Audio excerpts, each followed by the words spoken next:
My mentor. Then,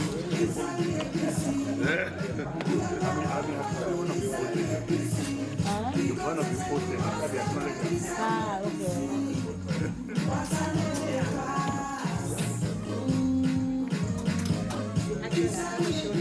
The lesser of 2 years. Yes. Don't you vote for manga? Manga, you are right, atomic pen. You don't tell what manga be. When you vote for the photo, you're not appealing. You're not getting notes. You vote for Ibrahim Fofana. Hey, when they vote election day, they pick it all change. That's what they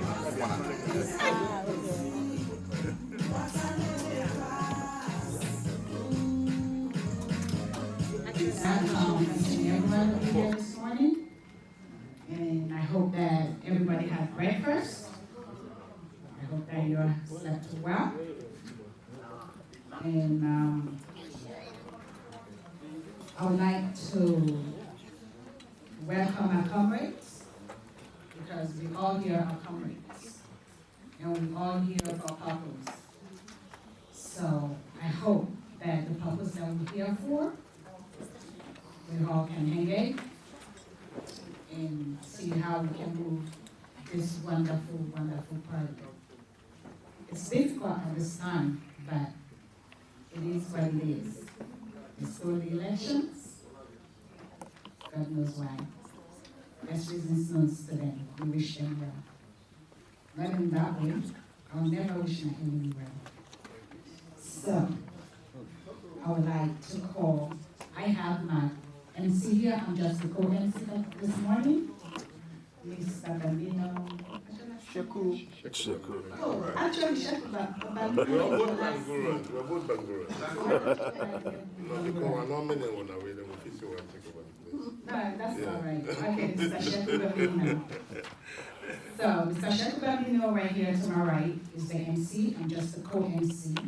But as you can see, I think I want to take over, but I will do that. He will let me actually, because I'm a woman. You know, wherever there's a woman, you know what comes behind it. All right. So, I would like to call in prayer Dr. Muhammad Kanem to lead us in Muslim prayer, please. Yes, please. We ask you for your guidance in all of our deliberations. We understand that emotions will be very hard, but guide us and make our deliberations fruitful for not only our party, as our country as well. For that, we ask and our prayer with our Fatiha. Contains everything for us in the Muslim faith. أعوذ بالله من الشيطان الرجيم. بسم الله الرحمن الرحيم. الحمد لله رب العالمين. الرحمن الرحيم مالك يوم الدين. إياك نعبد وإياك نستعين. اهدنا الصراط المستقيم. صراط الذين أنعمت عليهم غير المغضوب عليهم ولا الضالين. Dr. Christian Cisse to give us the Christian prayer. Thank you. Lord, we said in your words that where two or more are gathered, your presence shall be felt. And so, Father, this morning we ask for the invocation of your presence. Lord, we gather here today in the spirit of unity. We gather here today in the spirit of wisdom and hope as we embark on this summit titled Sailing at the Crossroads. We come together with hearts and minds open to seek solutions for the challenges and opportunities that lie ahead. We acknowledge the rich history, Father, and the diverse culture that makes us the tapestry of Sierra, the land of resilience and a land of promise. And with your divine grace, Father, we can create a better home as we embark on this summit. I will ask you through Jesus Christ, our Lord and Savior, and let the people of God say, Amen. Amen. Whenever you go to somebody's house, they have to welcome you. They have to give you food, which we already did. They have to give you guys water, which we already did. The next person that I'm going to introduce. This person is a hardworking, brilliant, vibrant, outgoing. He's tough, but he's not tougher than me. He's someone that I can check every day, anytime I want to. This person can go beyond to do anything for anyone. I'm not even gonna say within the party. He's the boo for Washington. I love this person that I'm gonna introduce to you guys. There's no other person but our president of the Washington Metropolitan Chapter. Please help me welcome Abubakar Kuruma, aka Abu Bolia.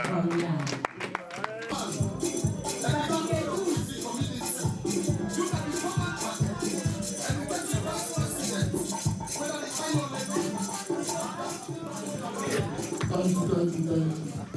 I mean, you're all excellent. You're checking me. And you'll be checking me. Good morning. Good morning. Ladies and gentlemen, look at you, ABC people. You are so good looking. Nice to see. And when you are ABC colors, you can't get a beautiful scene like more than this. First of all, I want to take this opportunity to thank you all for coming before I even step into my welcome. There are people that flew far away to be here today. I want to specifically welcome them and let them feel like they are here at the nation's capital, the Washington Metropolitan Chapter. Mr. Admakoli, thank you for being here. Thank you so much. I truly appreciate you being here. Honorable JP, where are you? Honorable JP. Yeah, she is here. You want to hear from me? You are the honorable. Yeah. Thank you for being here. My pleasure. Mr. Benite, thank you for being here. All of you, thank you for being here. Mr. Chairman of the diaspora, with your honor and permission, I want to welcome my guests. And they always be my guests. And when they come to Washington, they feel the true spirit of Washington. Chairman of my branch, my neighbors, thank you for giving me this opportunity. It's always good to see the APC come to Washington. But this is your place there, but full of so much information. So I know you'll be born out after all the information. So your hospitality should be good. And this is good. Relax, you're in Washington. Security, no problem. Hospitality, 7-star. Because the process is there. We are Washingtonians. We put it together. Everything. My hardworking executive, they are still on their heels because I put them to the limits, you know. So then really, I want to welcome you all again to Washington, the ABC way, as comrades. Let us interact.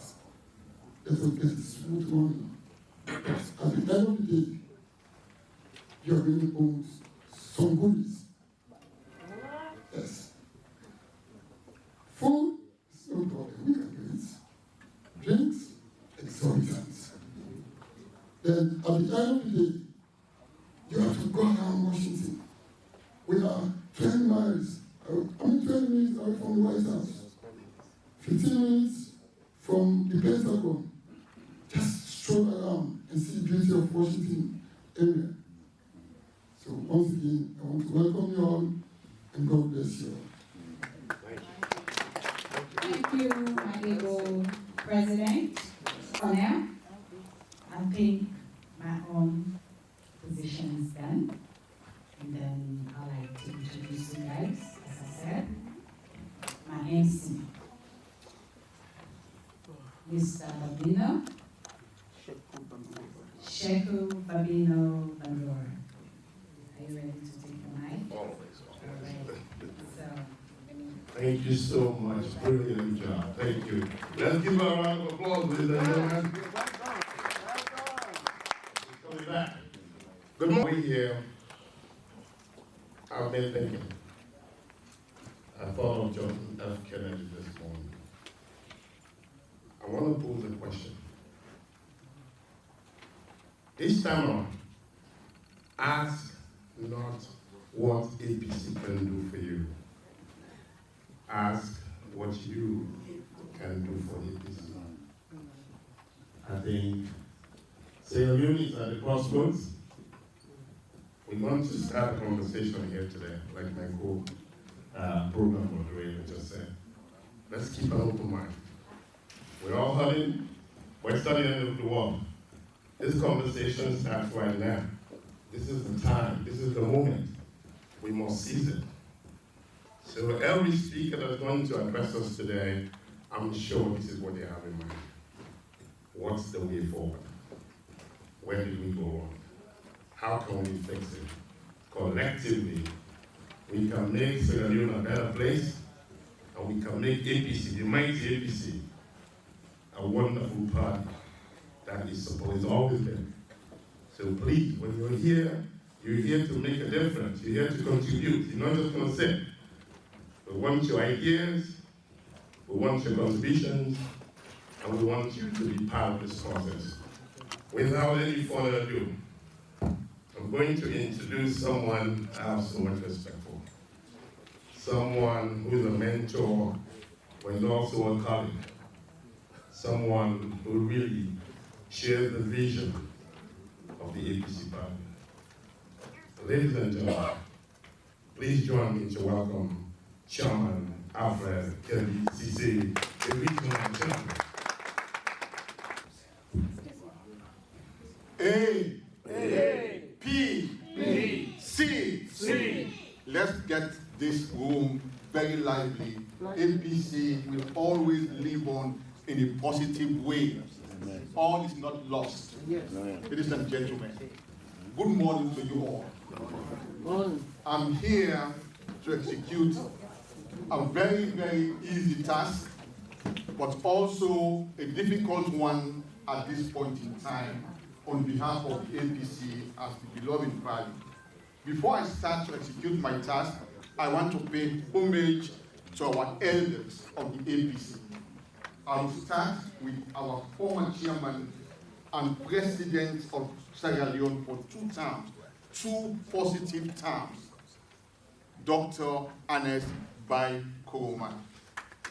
And I have big plans. The next person I'm going to pay homage to or respect to is Minkailu Mansare, our chairman of the APC. The next person, the deputy chairman, Dr.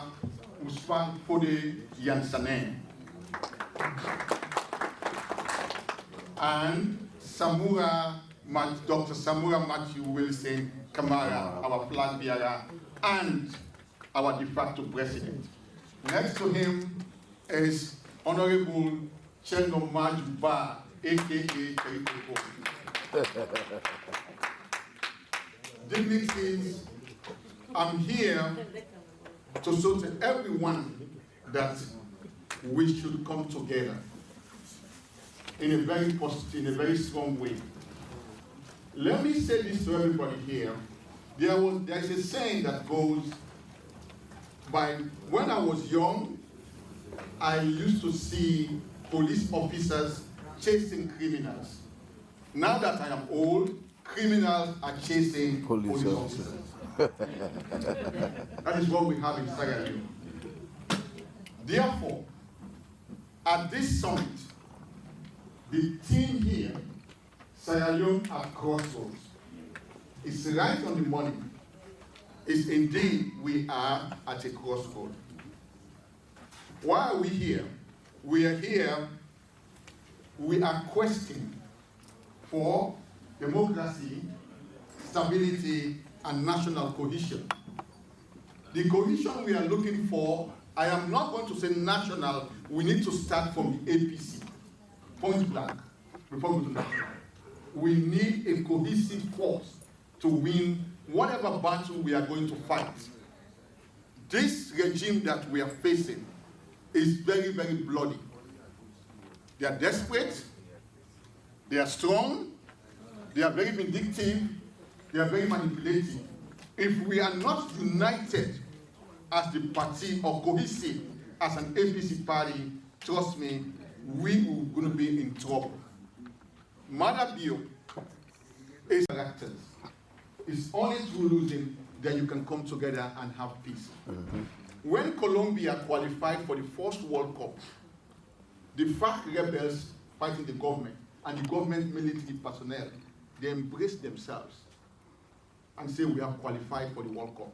Let's put our arms aside and let's come. This is the same I'm saying to the APC. APC is the best party in Sierra Leone.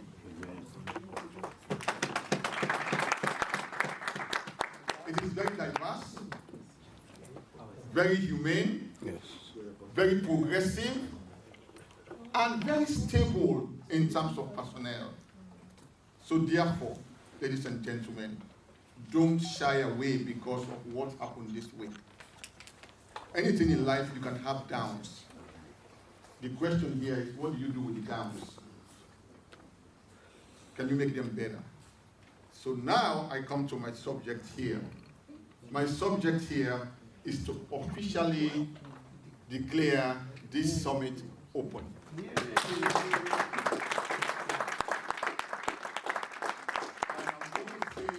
I'm going to say here in Ghanaian language, Asante. Akwaba. Asante in Swahili, it means thank you. And Akwaba, welcome. Thank you. Yes, I think so. No, not quite. Okay.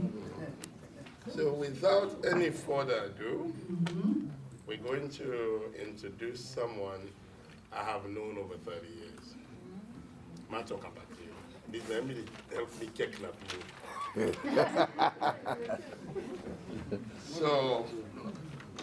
So ladies and gentlemen, Chairman Bakabondo, who is the chairman of this committee that put this whole thing together, demonstrated leadership. He's able to bring people together. Even when sometimes it seems everything is falling apart. Chairman Bundu will call me in the middle of the night, but I know you. You should get up. So ladies and gentlemen, I'm not going to hold you guys. I'm just going to call Chairman Bakabundu, and I want to personally thank you for your leadership, sir.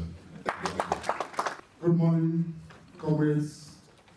Mr. Chairman, I want to thank you for giving me the opportunity to chair this great event.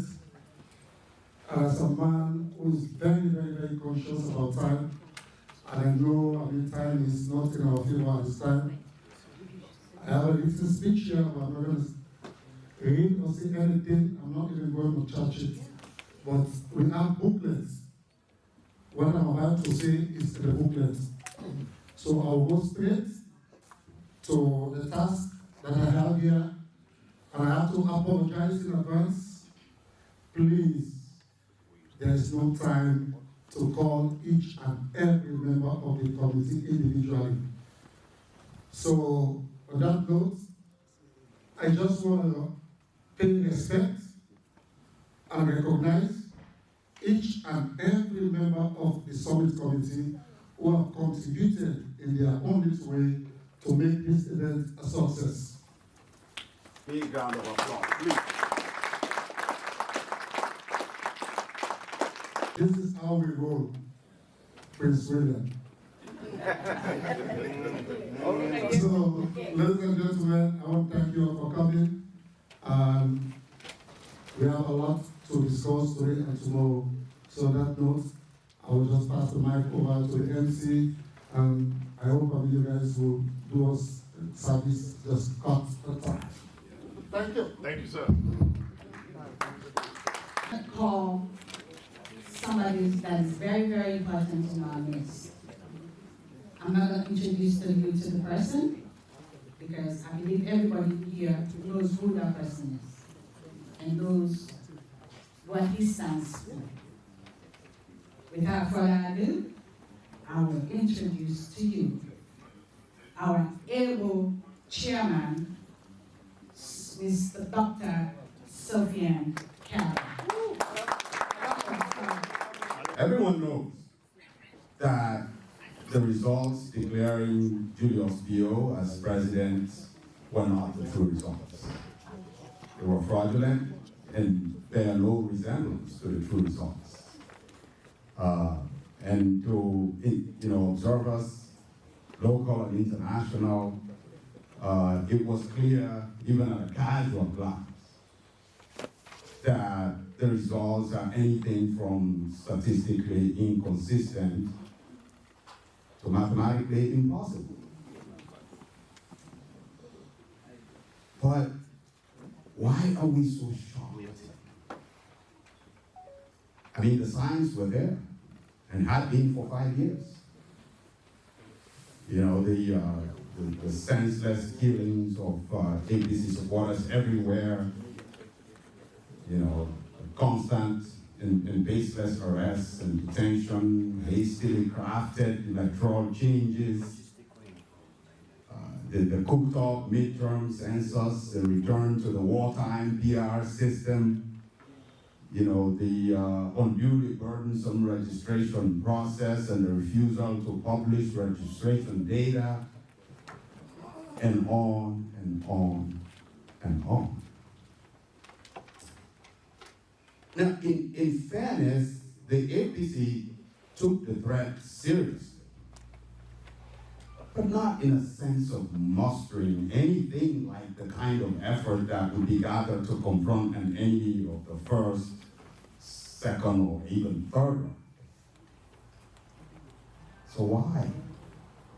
Why didn't we do more and earlier to confront this threat? Exploited by a morally and intellectually bankrupt judicial system to weaken the APC.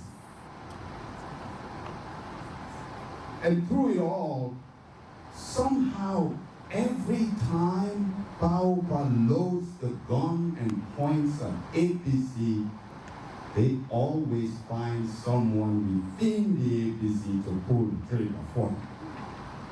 The enemy within became so effective that all Baoba had to do was throw a few dollars at them every now and then to keep business going.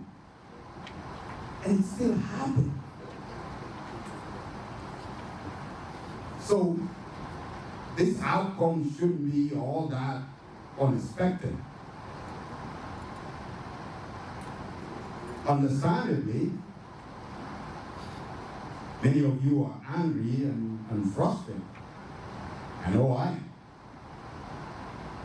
But on its current path, our party and our country will fill with anger and soon will be destroyed.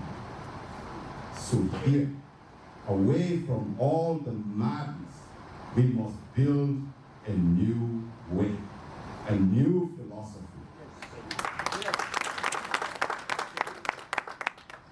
Perhaps even inspire a new generation of politicians who have put anger and bitterness behind them and embrace the pain of their struggle. We can do that for our children, for our people, so that our children can have a peaceful and prosperous nation that they would be proud to call home. And the way to do that is for us to get together just like this and talk openly and frankly. Even as we gather here, our opponents are sitting in dark rooms plotting their next move, engaging their brains to come up with all kinds of ingenious and devious ways to subvert the Constitution and stay in power. Now we know we outnumber them. Now we just have to outthink and outplan. That's the challenge for us.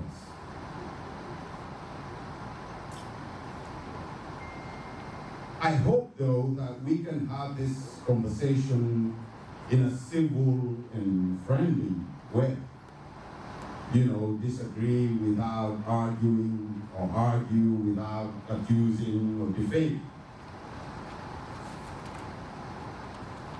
Because this is a moment of great passion, intense anger, and frustration, and doubt, and despondence about the future. But I should tell you this, and this is me, this is just Sufyan talking to you personally. My faith in the APC and the future of Sierra Leone has never been strong. Yeah. We elected a bad leader. That's the only thing that happened. You know, President Leone says a bad leader, and he's leading the country very bad. This is not really the fault of APC. APC is a wonderful political organization. You don't do that without knowing how to survive these challenges. We went into the 1967 elections with, I think we had 2 seats. Don't quote me on the numbers, I'm not exactly. But I think we had no more than 2 or 3 seats. And we won the majority and elected the first APC Prime Minister to State House. And everybody knows what happens after that. Before he could be sworn in, the defeated Prime Minister Albert Magai arranged a fake, coup d'etat, peaceful, by his brother David Lansana, forced Michel Castillans to flee to Conakry, and then followed a succession of coups and counter-coups, finally settling under the leadership of Andrew Jackson Smith, and on and on and on until he was, John Bangura came in and invited Michel Castillans to take the oath of office 1 year after he was elected. It's happened. The APC was overthrown in 1992, and when we got ready to return to multi-party democracy in 1996, they disallowed the APC from registry. This is our people's legacy. We are not going to allow the APC to exist in hiding. We are going to register this party as the APC, and it was a fight, and finally they succeeded. And what happened, the APC was defamed so badly, we went into the 1996 elections and got 5%. Everybody. At that time, it was either Mexican Kaba or Brown Curry Fasman, and it was all the new people and everything, but we survived it. And we stayed faithful to our people.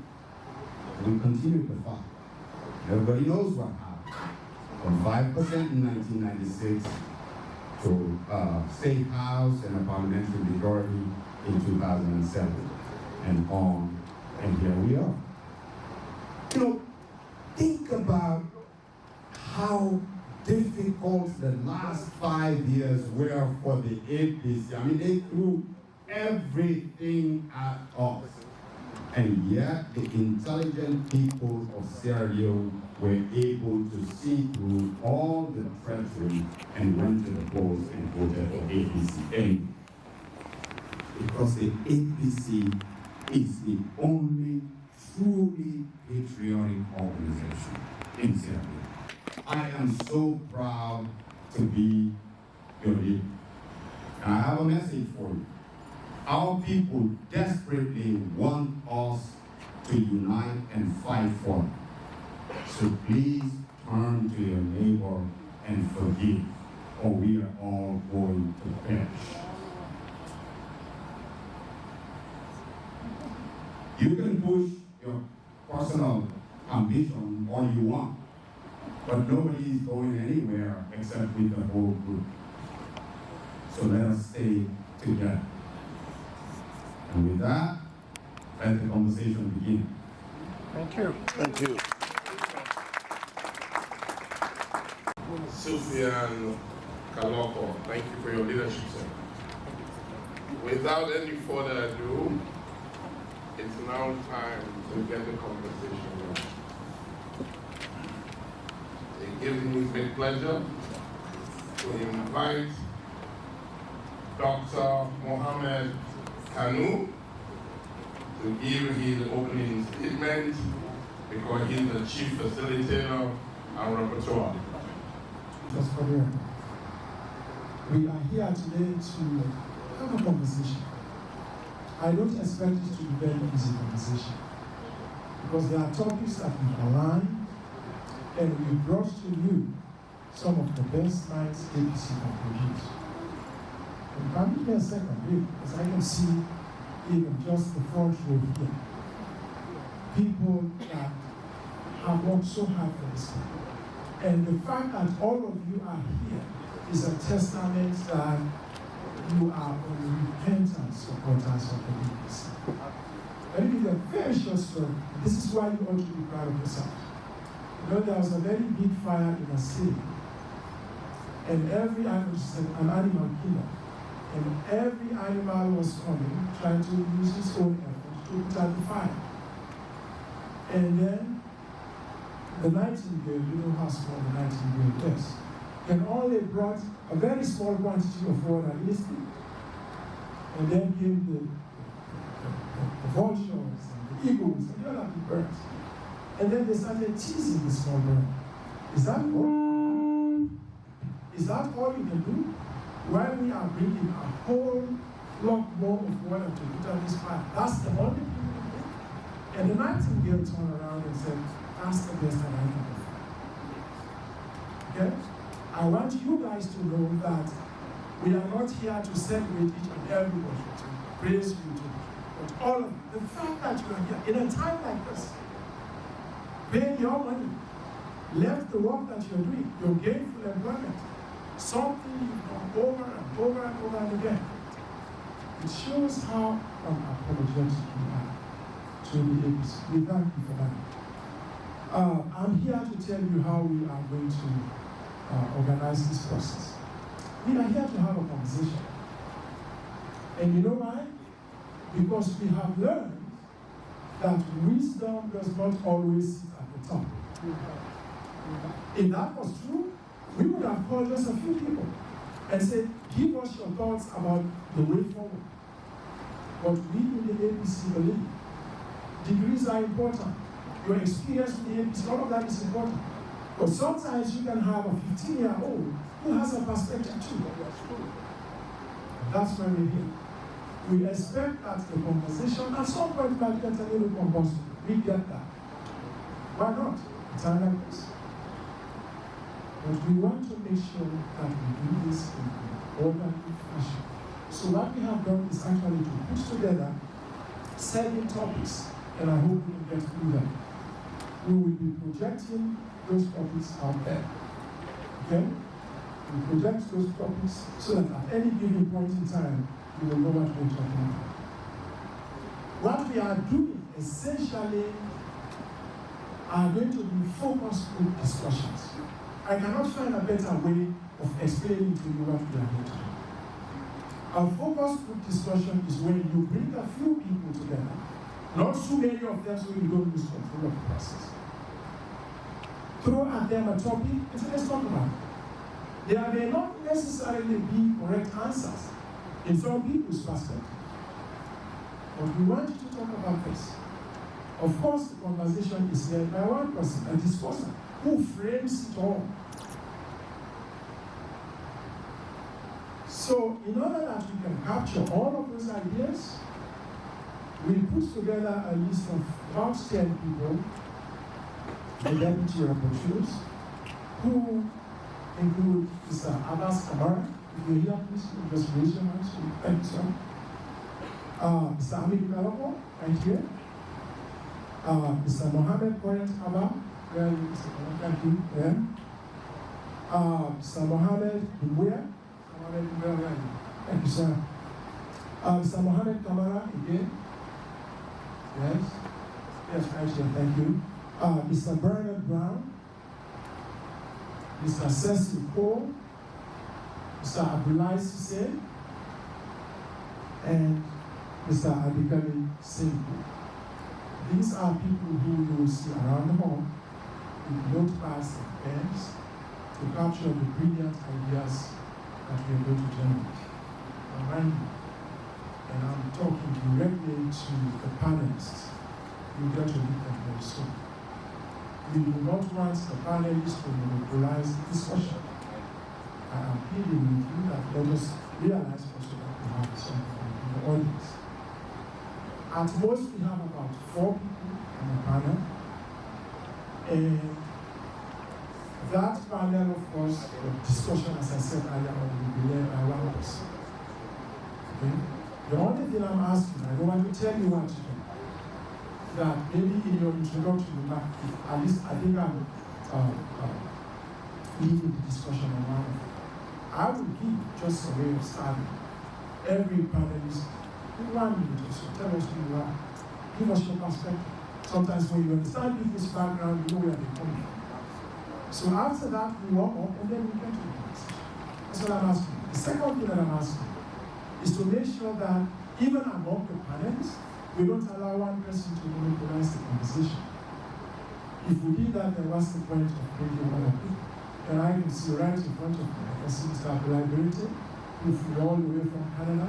I can see my brother there at the back, who needs no introduction, by the way.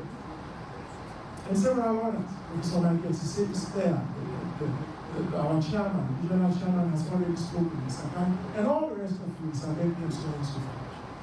So we may not have hundreds of people here, but let's also understand that there are people all around the world listening to what we're saying.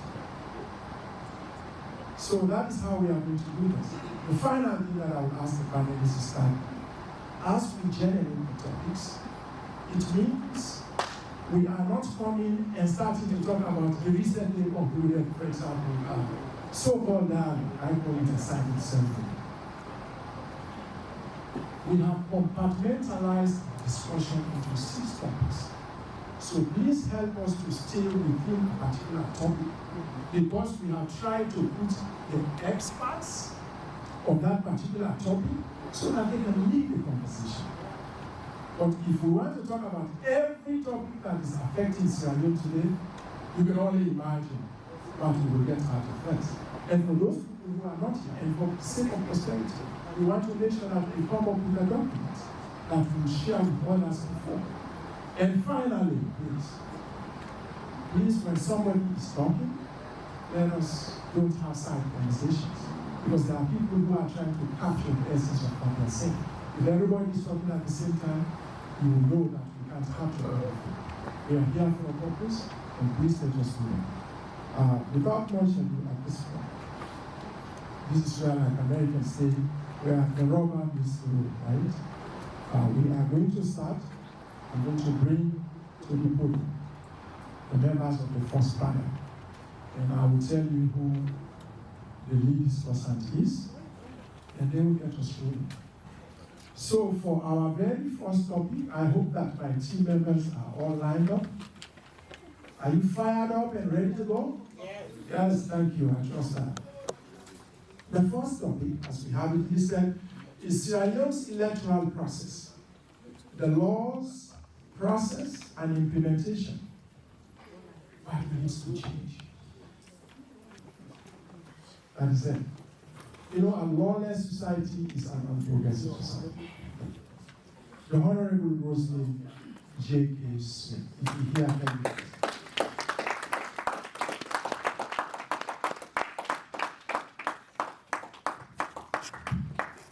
Next is Mr. Cheno Jalo. Mr. Cheno Jalo.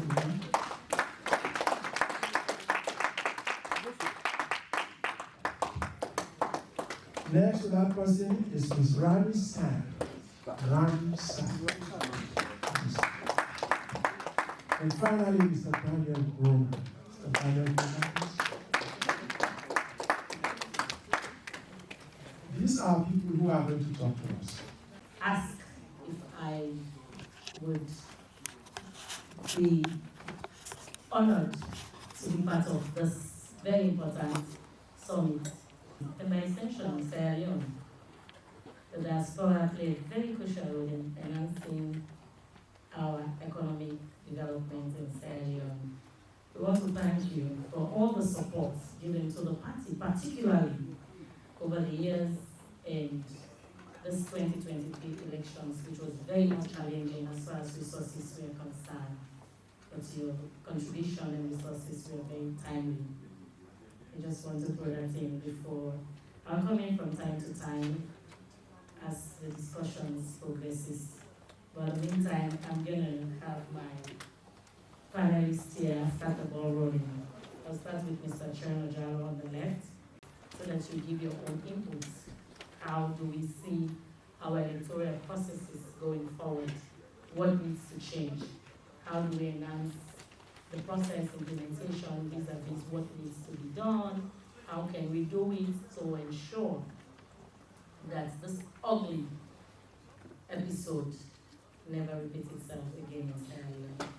We want to strengthen our democratic processes, our democratic space, to ensure everybody, every citizen, have their voices heard, their votes count, tallying process, and all of that. What needs to change? How can we move going forward? We'll have the floor open.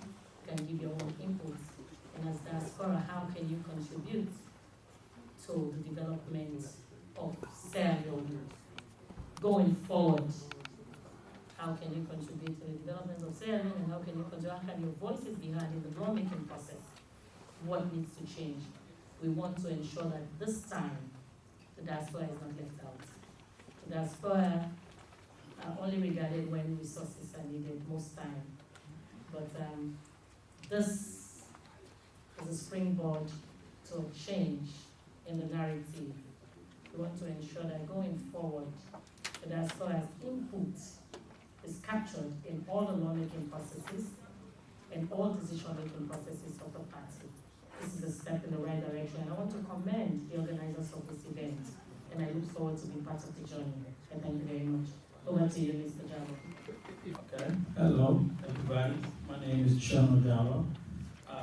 I was always wanted to be a lawyer, by the way. So, I found out I couldn't be a lawyer like that, so I became an engineer instead. So I'm going to start. So since I wanted to be a lawyer, this one was a process that came to me by my Sierra Leone election laws. So I will talk about it, and again, we have lawyers here, and where they can correct me. So this is just a lead groundwork for our conversation, more presentation to ensure that we all in this mindset of where we need to be about Sierra Leone election laws and the process that we have. So now let's start. So if you think about election process, again, we have the laws that govern us, right? And that's the first thing we have to look into. After we have the laws that govern us, then we have to figure out who can vote. And how do you decide who can vote? It's still a registration process. Some people have a difficult registration process. In America, when you go, there's different ways you can do a registration process. So we have a registration process in any election. And then, after you've done the registration process, in some places you have to, voter verification to say, hey, who registered, was this the person to register, and then you have that process. Then, of course, from there you have to get your voter in our country. You have to get it. And then from there, then we have, of course, the big day. The day every politician and every pundit, is the day of the day. It's like the World Cup and everything, and that's the voting day. That we had to, of course, that was the bone of contention, and everybody can agree. And then we have the announcements. And after the announcement, we have the post-election, and it's the process we are currently. So that's the groundwork I want everybody to understand. That's what we're going to talk about in our aspect of Sierra Leone laws. Now let's go to the laws that cover us. What laws that really covers us in Sierra Leone in elections? One is the Sierra Leone Constitution. The Sierra Leone Constitution laid that groundwork of we have to have election every 5 years, and also who have the right to vote. Constitution is very simple. Say, hey, if you're 18 and you have a sound mind, you're allowed to vote. And then we have now the Public Election Act that gives now vote granular to understand what are the sections, who are allowed to vote, how is the election process is going to be, how are we going to actually count the votes, how are we going to gazette the votes. And that's something right now we're flaunting of the law. Section, I want to say 52, we have not gazetted the result. It was there for maybe a couple of hours, 6, 7 hours, and then it was taken out. Then, again, after that, we're going to think about, because we have a PR system, we have a statutory instrument that was created. And that statutory instrument was where we have the 11.9% that everybody heard about. Again, one of the things that we had in this law, the Public Election Act and the statutory instrument had the discrepancies. One said how we should have the amount of parliamentarian, and the other one had a different threshold. These are some things that the laws that we have to make sure the laws are all the same, regardless of what laws get passed. So these are now let's talk about registration. In registration, again, we all know how it happened. This was the first time registration happened, like in 2 sections. There was plan A, then you had plan B, depending on like one, and again, the way it was done, it was half for like half of the polling centers, the other half, the next 2 weeks we had to do another polling center. Again, that was the way the process was done. And that was a process issue, and that's something that we have to challenge and ensure that process is pretty much the same, like past election. It wasn't the same as it was. That was a different process we had. Then we had, of course, picking up our cards and so on through the registration process. Now, voting day.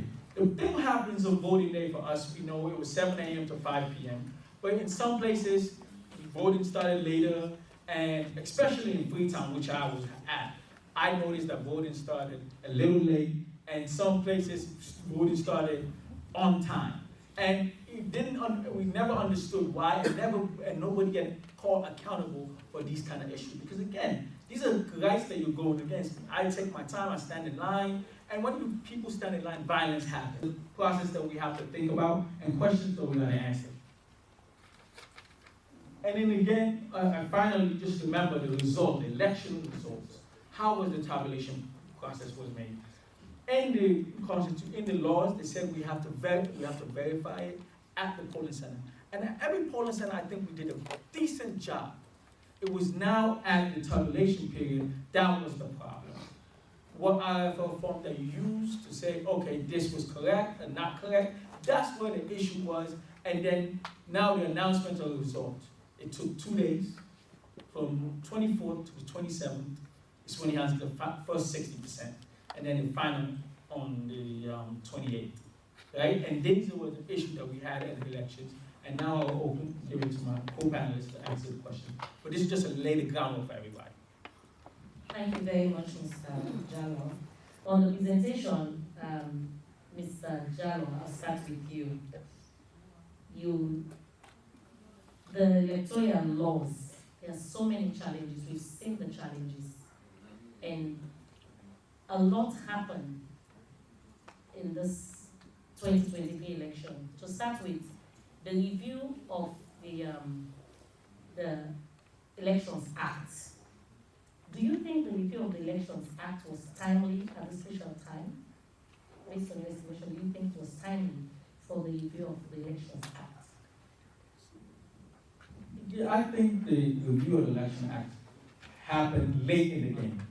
I think we needed to do a review of the Election Act, but 2022 was not the time. When we did the census, instead of wasting their time on the census, that's when we should have done the Election Act. We needed to review our elections. Nobody can be doubtful wrong. For example, we need to make sure in the Election Act, we need to able to, when they present the results, it should have all the results, even per polling station. You're gonna announce something, like I make an election here, and I make an election over there. How do I have the final? It's from here and there. So I need to know what voted here and voted there. So we needed to be honest, we needed an election review. But the timing was wrong to be it was 2022 November is when we did it, going to the election. That was the biggest mistake that we had as a country. We needed an election review, but the timing was not the right time. Thank you very much. Do you want to have a bite? Yeah, Daniel Karama, and thank you everyone for having me. So I think we can all agree that we do have a robust, in terms of election laws in Sierra Leone. What we need to do is to make sure that they're democratic. Our laws are undemocratic, if you ask me, in terms of when it comes to practice, because we have something in paper, and many times what we have on paper does not manifest on the ground. So obviously, this is where I think collectively both the diaspora and those who are in the country need to work together. We need to make sure we leverage our intellectual capital. There are many who are well-versed, experienced when it comes to election laws, but also there are those who have been implementing elections. Sierra Leoneans implementing elections all over the world. You'd be surprised. We just need to make sure we have those intellectual capitals together to make sure we improve our democracy in Sierra Leone. Thank you very much. What I think is 2023 election is a good awakening for the nation of Sierra Leone. And personally, I don't think it was timely for the review, because I see a lot of lacunas in this new Elections Act. For example, the Constitution of Sierra Leone is Constitution of Sierra Leone states 7 days to challenge elections, whereas the new Elections Act is saying 21 days. Is contradicting. There are a lot of challenges. If we are to look at the laws going forward, what are the recommendations? What do you think needs to change in shaping our electoral process if we are to move forward? If we are to look at the laws now, Sierra Leone electoral laws, if we are to look at the laws now, what do you think, based on what has transpired in 2023 in just completed election, what impact or what changes do you want to see in this law? Over to you again. Thank you. Targeting in because you're election management technical lead in election management for US. So yeah, and thank you for targeting me, and I'm hoping we'll be targeting and holding other people accountable as well, because to me I think it's a fundamental. The processes are what we need to make sure that we improve, and one of the first things we need to do is to reform the ECSL. Overhaul it, not even reform it, overhaul it.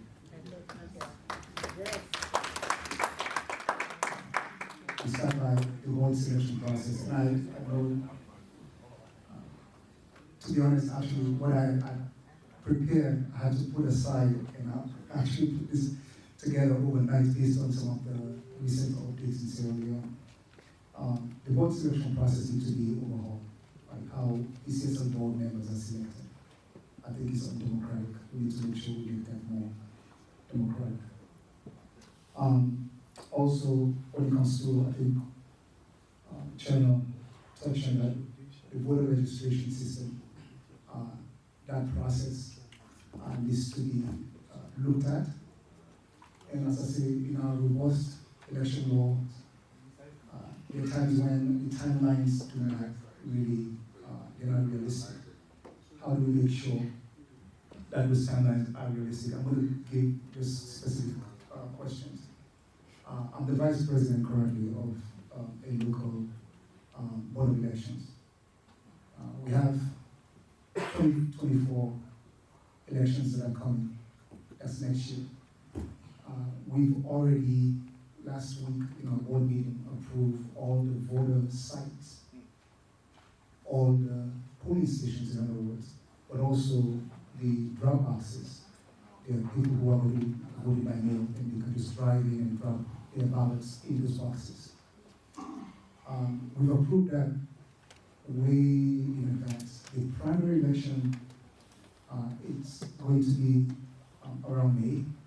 However, we've started hiring election judges already. Right? So in Sierra Leone, we don't have these defined timelines on when do we start election processes. And with that, we end up finding out that the political parties are at a disadvantage. And if you are in the opposition, you're more at a disadvantage. Because ECSL can selectively say, this is when we release this information to you. Exactly. This is when we want you to complete this process. Listen, there's a saying, democracy dies in darkness. When things are not transparent, we all suffer. And so, if you ask me what needs to be improved, those are some of the processes. I have a list of other things I can talk about. Again, voter verification. Like for us, 24 hours a day, 7 days a week, you can go to a website and verify that you're a registered voter by putting critical information, like your voter registration number, right?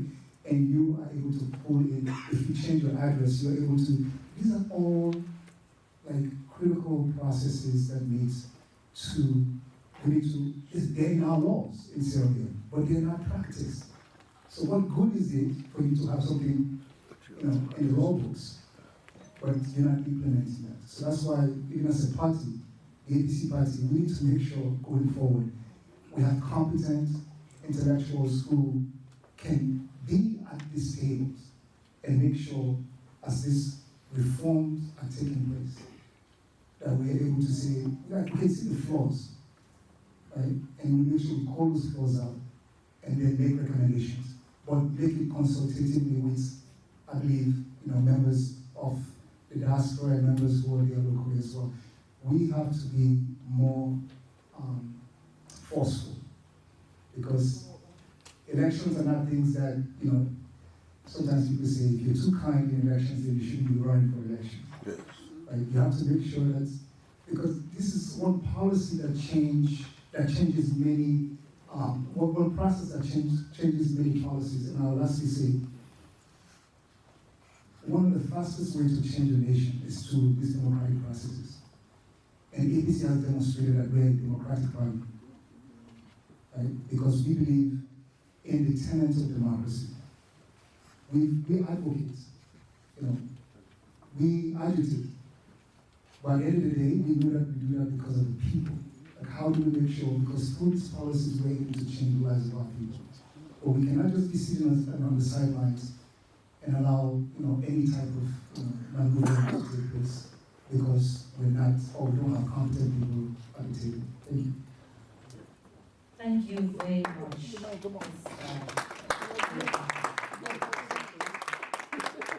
Election experts. Now, 2023, back to this election, June election, expose the party in terms of technology. The world is moving fastly on technology. As a party, we faced a lot of challenges in compiling our voter register results, our reforms. There's been major challenge. That was I think that was one of the reasons why the party did not go to court, because our reforms were not available in time, because you have 7 days timeline to go to court. Mr. Sad, what do you think as a party we should do to enhance our technology system to ensure we have, going forward, we can transmit our forms electronically in a more faster pace to the party office? What needs to change? Tell us, please. Everyone. I think, my colleagues here have mentioned about transparency in field elections, but, one key factor is that where we come from, it takes time for things to change. And the world is changing. And I think one of the key factors that happened within this election is that SLPP changing NEC to ECSL introduced some new factors that they adapt to enhance technology and do things differently. And I don't think us as a party were able to meet that phase of technology being introduced in so many factors. And I think that exposed some of our weaknesses. But if we're able to understand the laws, as some of you just stated, during the review process, that's the baseline on how you introduce technology. I'm an IT guy, but you just don't go somewhere else and say, I'm going to introduce technology right here. There are manual process. And first of all, you have to understand how things are being done. And that's where you're able to create a solution that is more direct towards that process. For example, all over the world in developed nations, we have electronic voting machines. And that comes in a different factor. One that we use here in America that, you just go, you have a computer system in front of you and you vote. But during this election, I think, even though I don't have too many facts in this, but I don't think ECSL is able to use that. But they do have a system that they introduced to scan the airfare forms. directly from polling stations that goes directly to the database.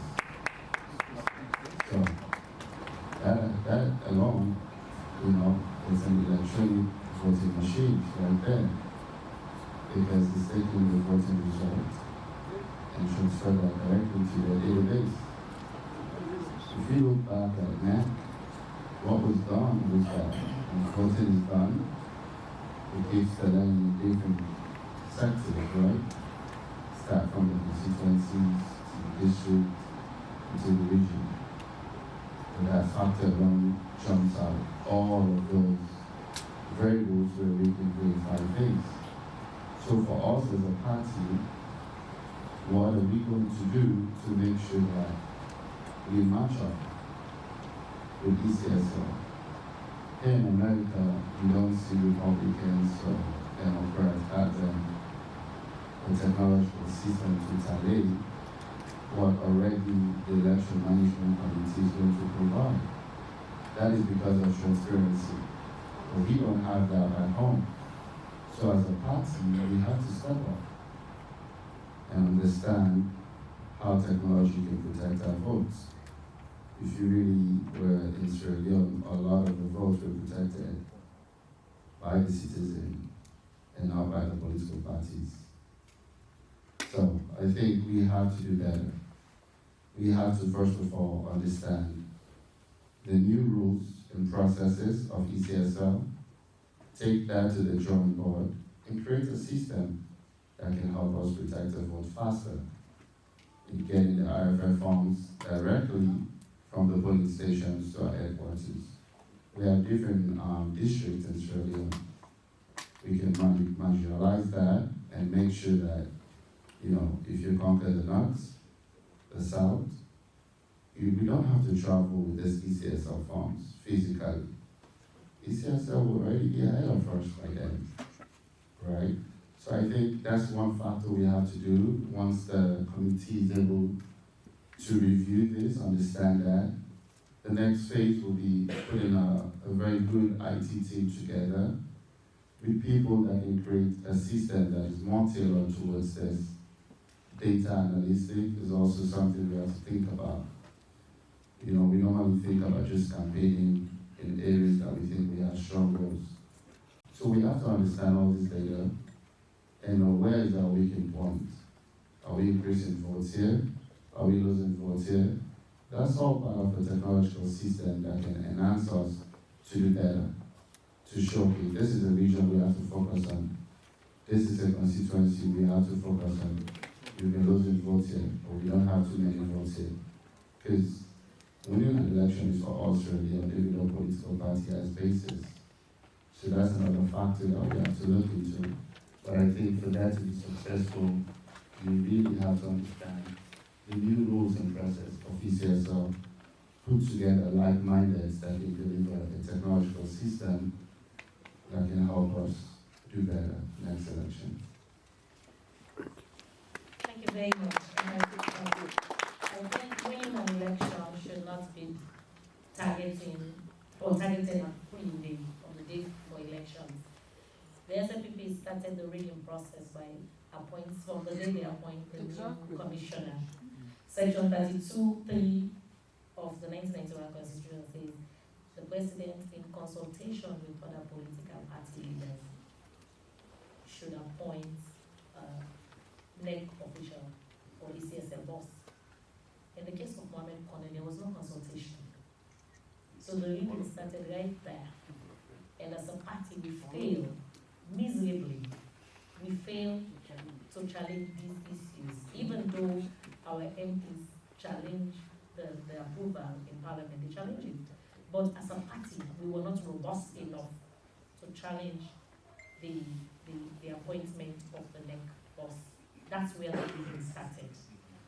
From that point, the electoral material, after the appointment of the ECSL boss, then there was a fixed census, a midterm census. All the party could say, let us boycott. That was not robust enough. Boycotting was not the answer. they asked us to boycott, we should not be allowed to register. As a result of that, one of the councillors had to flee from his ward because he told his people do not come here, or drove away the census officer and said they should not count anybody in their ward. They capitalized on that and inflated their figures. And when it was time for registration, we saw the number of registrants did not match with that of the census. These were all stages. And then it brought the PR. All of these. Adi Macaulay was on radio, on television, every day, criticizing the PR system. He said we should use first past the post because the situation did not warrant a PR system at that time, because there existing constituency. He was very emphatic on that. But it seemed like he was a loner on that fight. He fought so hard, whereas the SNPP had paid their civil society, the Andrew Lavali, the Ibrahim Tomi, and others to convince people that, oh, this would build national cohesion. Having the PR system, you would see APC having seats representative in the south, whereas SNPP will have representative in the north. It would enhance national cohesion. At the end of the day, when it was all said and done, APC had over 70,000 votes in Bo. We did not have one seat in parliament. However, SNPP had 43,000 votes in Botloko, and they gave them 4 seats. 4 seats. And we had none in Bo. We had 80-something thousand votes in Moyamba. We only got 1 seat, the seat that we had always had in the past. That would be seat. That's the only seat that was given to us. As that's why I'm going to throw the next question to the floor. Our party leaders have just concluded the dialogue. And there's going to be a committee set up. If you are to be selected as a diaspora member to be part of that dialogue committee, what do you want to see? Or what do you think the APC should bring clearly into that dialogue? Over to you. I'm looking for hands up to the audience. If you are to be selected to be part of the committee that will be set up by the president for this dialogue that is going forward, that is going to take place based on what transpired in the 2023 election, what would you add? What do you think the party, what position do you think the party, what should be the topmost on the agenda for the party? Professor Mike? Yeah. Okay.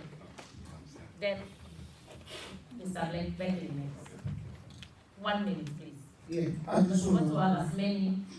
I just want to complete panelists. With all our electoral laws and processes that are in place, and in the African politics, what do you think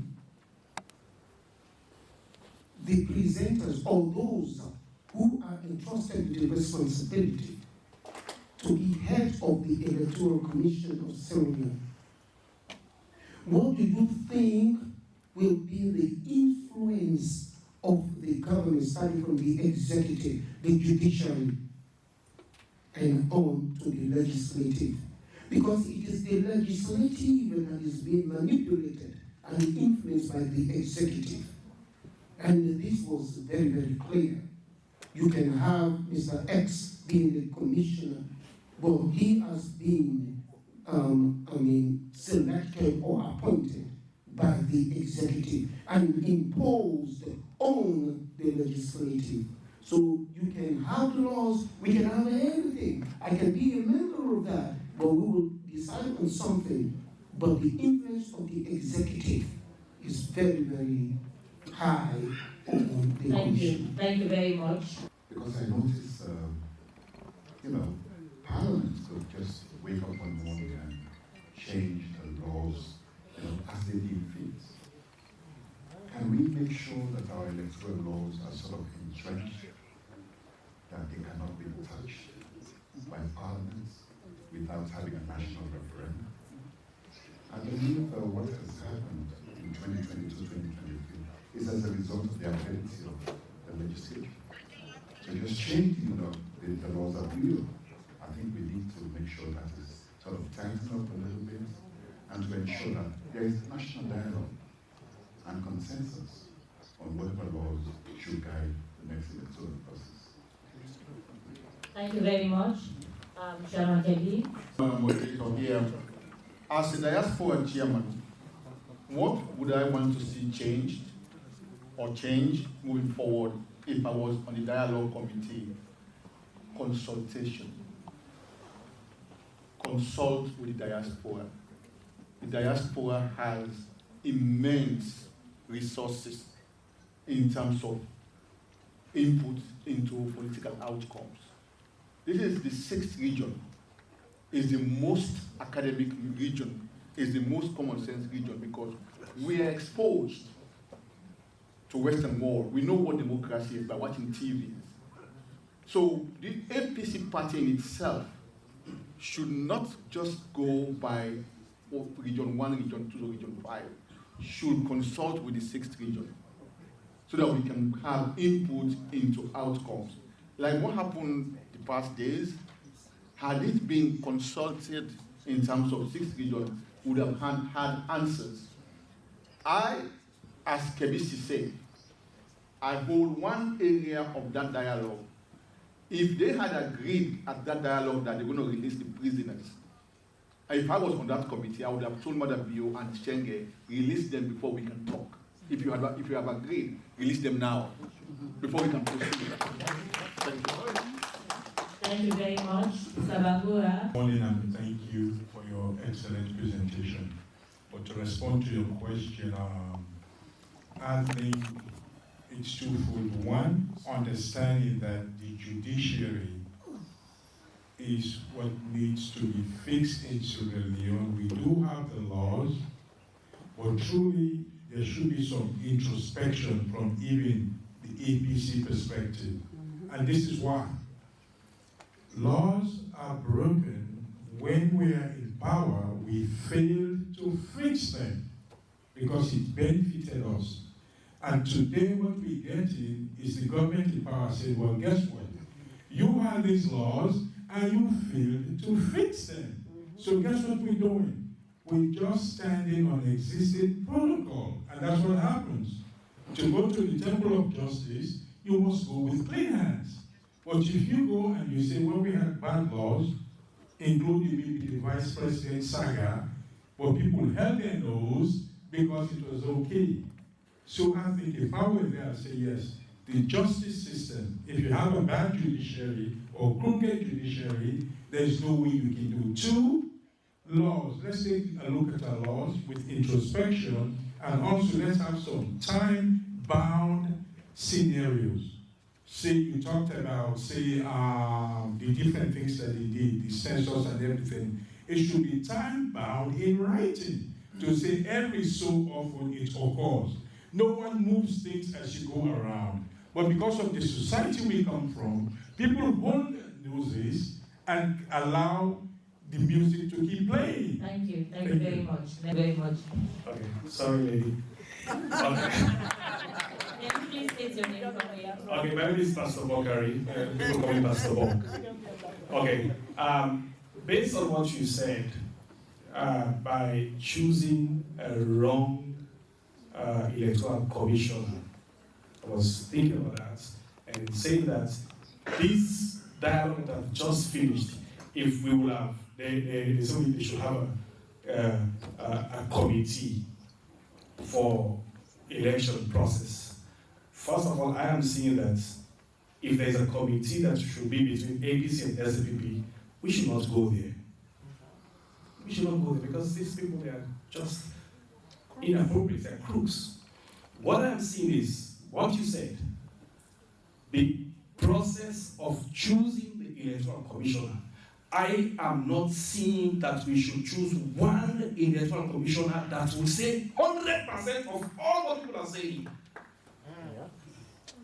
we should have 3 commissioners, one from the ruling party, one from the other main opposition, and one from maybe like Europeans or Americans or something. Neutral. Yeah, neutral. And also entangled with the law of Sierra Leone. We don't need to go there. Thank you very much. Thank you. Thank you. Now the lady. And my name is Zainabu Sise-Harrow, also known as Honorable Zainabu Sise-Harrow. Thank you for inviting me to this event. There's some things, a lot of questions we have, but all of this that has passed, we have to look at our party. We have to look at how our own processes, because now we need APCNs to rally behind our executives, and it's hard now, because we have people with open wounds. And that's the dialogue from the homeland till here. Whether it's your chapter, whether it's your constituency, whether it's national or international, we have to look at those things. And secondly, we have to identify our talent. We as a party don't even know who exists and where they exist. Forget the party, the country. Daniel said it. We have a lot of people who work with elected officials in America and in Africa. And we don't even vet those people in this process. We don't use enough technology. I run in the district which is very, very rural. Very rural. But we don't know, there's different ways to engage the average Sierra Leonean.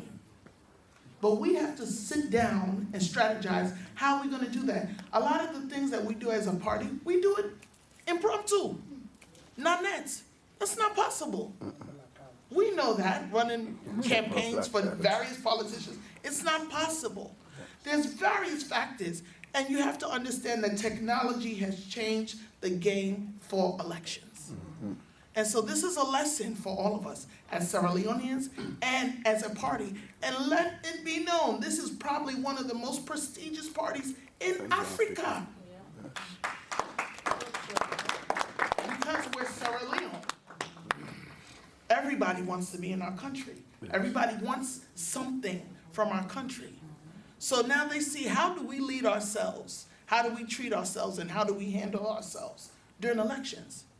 And we're giving an example to show the world how they're going to handle us. So this is a time, the diaspora and the homeland, please have one dialogue. Thank you. Thank you very much. It's a springboard towards identifying talents. And that's why I will continue to commend the organizers, because I think this is the first in the history of the diaspora chapter to organize, if I correct me if I'm wrong. A summit. Like the second one. This is very good. I want to applaud you. I want to applaud this effort that let's start now for us to win 2028 elections. This is it. Mr. Sad spoke about technology, how we can enhance technology. What needs to be done? We lack strategy as a party. Let's face it, let's be realistic. Now let us begin to put our strategies together.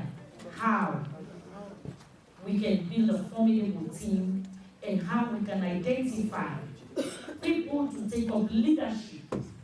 People who are not selfish, who are not self-centered, but people who are selfless to take over the leadership of the party. Over to you, Chairman Sukia. If I was chosen to be one of the people representing APC in this committee or any other committee, I will spend most of my time and energy and resources on just trying to teach the other members of the committee what it means to be faithful to an organization when you are chosen to represent the hopes and aspirations of people. If I have to bring priests and imams and psychologists, I would just teach people what it means to remain committed, to work together, to be unified, to be committed to the mission that you are given to fight for people, and to not attempt to undermine each other or worse, sellout. When we come out after a mistake or failure or defeat, and we come out in public as leaders and attempt to blame one another, it makes us all look small and fun. Thank you very much. Ali Macaulay. Yes, thank you, Madam. Thank you very much. The topic is quite apt. Sierra Leone's electoral processes, the laws, processes, and implementation, what needs to change. But I think we've not spoken about what needs to change here. Yeah. It is human beings, Sierra Leoneans, that enact the laws. It is Sierra Leoneans that implement the processes. So what needs to change here for me, it is attitude, and it is the integrity of the people we appoint into positions. And just to add to that, well, we all know what Kanye did. If he was held accountable, the next electoral commissioner will look at himself and say, regardless of what the president say, I will not do it. I think accountability is one of the ways to change attitude. We have no accountability. I do something wrong, I call me what I say, hey, okay, then I will not be accountable. So accountability is how we change attitude. And to add to that, I don't think replacing Kone is the answer. He needs to be jailed. He needs to be sent to jail. I think that's the answer. Because it's evident that the elections were not credible, were not free and fair. To set a precedent is to send him to jail. We have two ladies in the front there. And then the gentleman, and then we come back here. I think I can. A sheep leading lions. He said, I'm afraid of one lion leading the sheep. What we have in APC is a sheep leading lions. Thank you very much. I think in verse. Thank you. We have 5 minutes to wrap up on the floor. Then I'll bring it to my panelists. Mr. Iyakago, all the way at the back. Mine is very short. And I want to say we do appreciate the diaspora. I live in the diaspora and I also live in Freetown, and I have participated actively in APC. I'm saying this because the diasporans need to step up in taking their rightful role in APC. You haven't been taking your rightful role in the APC. You've only been sponsors. You've only been sponsors. Your ideas, your knowledge, and your passion for the party needs to be reflected in what you do. Thank you. Thank you very much. No, just another point, please, please. He did say that. And the other thing, we need, as you rightly said, sir, a new steering commander-in-chief of the party to move APC forward. We cannot have a losing team twice and keep having the same team thinking that we're going to have a change in direction or a different result. We have skewed a whole lot of things. Let us be honest. Even in Washington, D.C., there are issues here within the executive, new and old. We have to iron things out. Let us call things by their name. We don't need to sweep things under the carpet. APC is bigger than any individual. APC is a national party and it's a global party. Let us stand as APC and take the rightful road to move Sierra Leone. Thank you. Two more ladies. When I push here, when I cover, tell everybody they talk I am here with a big heart, a crying heart. I don't want to put a blame on nobody. Let's blame United States. We are not united. We go to Africa and we kiss each other and sponsor them over there. They don't have voice for us. We need to change this. The young ones, we need to step on and take this. Thank you. That's all I have. Thank you. Jibril Koma from Canada. If I was supposed to be in that dialogue, there's one thing I will fight for, and I will stood on my feet until we get it, because we are the fighters. I will fight for this election to be rerun. Yes. Because the SLPP, they are the defender. They're coming to defend themselves because they stole the election. And we will stand on our feet and ask for a rerun for that election. Without going anywhere, we'll tell the international community, we need that election to be rerun or produce the actual results so we can bring ours and compare. That's what I will have done. Thank you. Thank you very much. I want to thank you all. Please, for closing remarks, I'll start with you, Mr. Saad. For your closing remarks, please. Sorry. Thank you. You know, a lot of inputs were given, but I'm going to take a stab at something that I don't think I wanted to share here, but I think I will. So we talked about registration, and I think you said as a system going on. That is a very, very porous system because I knew how all of that has been initiated. And the reason why here in America, registration is not a problem, because everything is synchronized. If you go to the NVA, you have your driver's license. Yes. The day you die, that changed. A dead man cannot go and show up to vote. Yes. When we implement a system like that in Sierra Leone, when we have a committee that we're going to set, I'll bet you one thing, SLPP is not also down. We just don't have to look about what was done in past elections. We have to look at the way they will think in 2028 of rigging the election. And I'll bet you that's one porous way. You can register 1 million people from now to 2028 and say 200,000 is dead.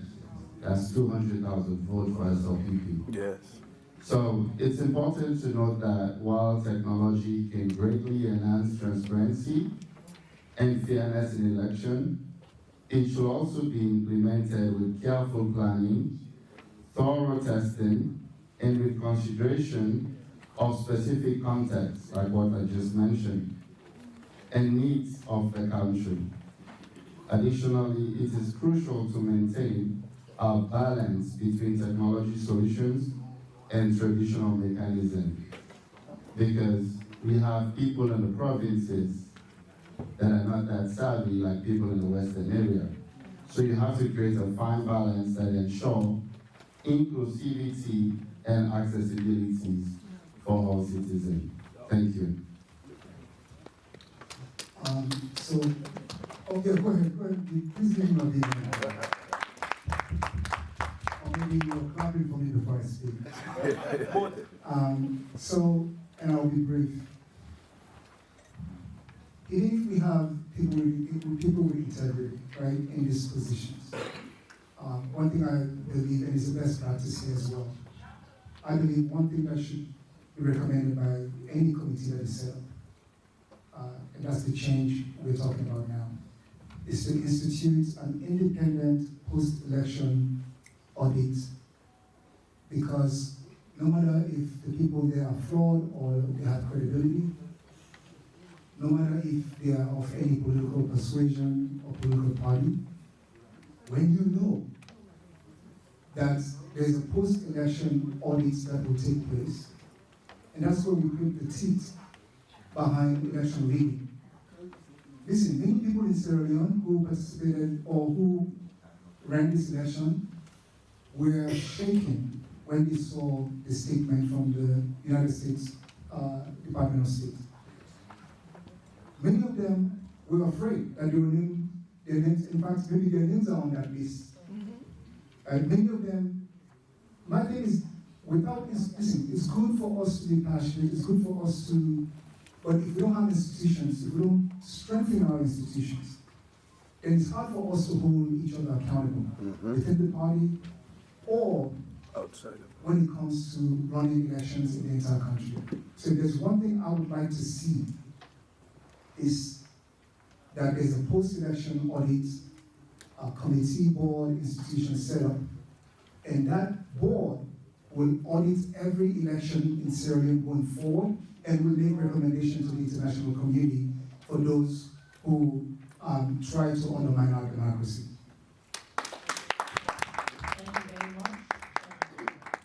Thank you very much. Just to add to, as Mr. Daniel said, I do believe we need an audit. And again, and to add what my co-panelists here said, accountability. I think the main thing is I don't believe Connor should get away with what he did. Thank you, sir.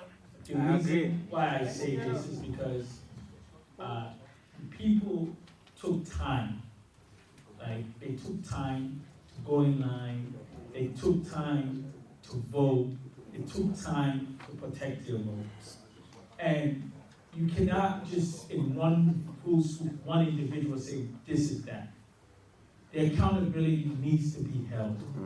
And to me, until we get that accountability, this is why there will be a cry of disappointment of the masses.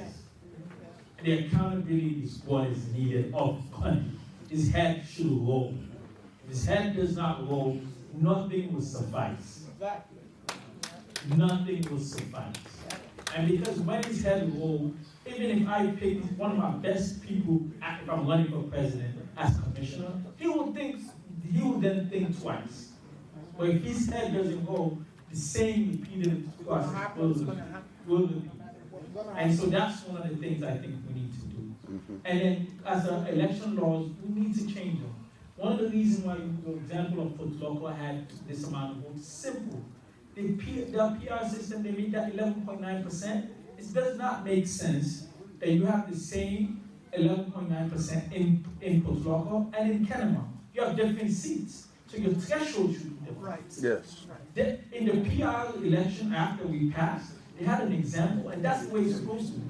But on the threshold that the statutory instrument, they put 11.9%, making for every single place. And it does not make sense. Mathematically, it doesn't make sense for Freetown to have the same threshold as Falaba. Falaba threshold should be different from Freetown. And that's what have made, now we would have gotten a seat in Kenema. We would have gotten a seat in Kailan. But being the threshold being 11.9, we don't get seats. Because history has shown we don't get 10% there. And so those are the things that we need to change and understand the laws and hold people accountable. Accountability is not being held, nothing will change in our country. Thank you very much. For today, if I should reiterate what came out vividly, that the laws need to be changed. And we need to hold Kone accountable. We need to strengthen our electoral system. We also need to change the leadership of the party. Yes. The point that came out, our judiciary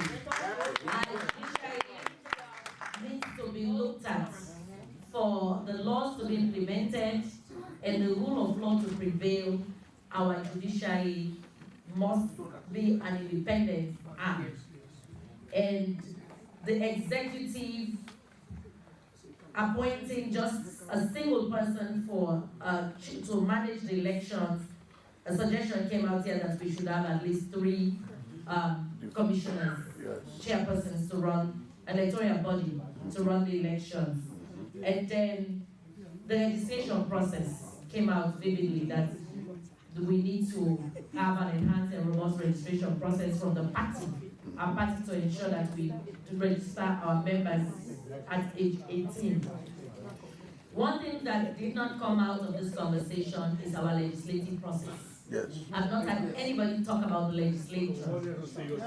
Not one person brought an issue of the legislative process, except if I miss it. But our legislative process also needs to be looked at. Who is sent to Parliament to represent us as a party is key. Because for now, for example, SLPP has gained absolute majority, I should say absolute majority. So they can actually pass any kind of law. They only need 3 votes from the APC. Is it right? 3 or 5? 5. Now we know Sacrosanct and Mohamed Bangura, and if the party leaves Mohamed Bangura and Thompson, we know they're going to be voting in line with the SL. They've already aligned themselves with the SLPP. So now, at the end of this summit, I would want to see people bring out our legislative process, how we think our legislators, with such a small number going to Parliament, only 54 MPs, then I should say 52, which we know that number. For me, if I was going to be part of the dialogue committee, one thing I would come out with strongly, that we redo the parliamentary counting. We need to have our strength. They need to revisit that. If I was going to be in that committee, I would insist on having the number of members of parliament that APC do deserve. Because for the presidency is gone. But the parliamentary, if Mata is going to be president, let APC take over the legislature. That is what I see. And that is what I want to take up with. And I want to see more people bring that up in the subsequent panel discussion. I know it's not here, but please let us discuss the parliamentary aspect of our representative going to parliament. Let us discuss legislature. My heart is with the legislature. I would love to see that. Absolutely. You cannot overemphasize that. Quality representation is key. Because if you look at when you critically look at the electoral, the 2022 Election Act, you begin to wonder what was our parliamentarians doing. They do not do due diligence to that document. Madam, I'm sorry, our time is up. I need to step down. For what she's saying. Yes, you can send that to the next panel. Our time is up. There's somebody who wants to say something 1 minute before we... I want to thank my co-panelists for your job well done. Thank you very much.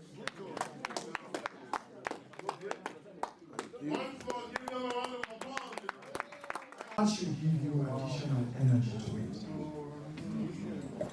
Trust me. So the immediate father is going to talk to us about the judiciary. Will include Dr. Alfred Fuller, Mr. Aloysius Pascal, Dr. Sufyan Kaloko, and our own Adu Makoli. But before I bring them to the stage, many of these names do not need any introduction. I want to say this, or rather, I've been asked to remind you about a magazine that is the byproduct of this effort. I understand. Mr. Abubu, correct me if I'm wrong, but I think it's $10, yes? Yes, sir. Please let us be proud of our own products. Let us make sure that we get a copy of this. You can buy extra ones, I promise you I will, to take to some of the relatives that are not here to make it here today.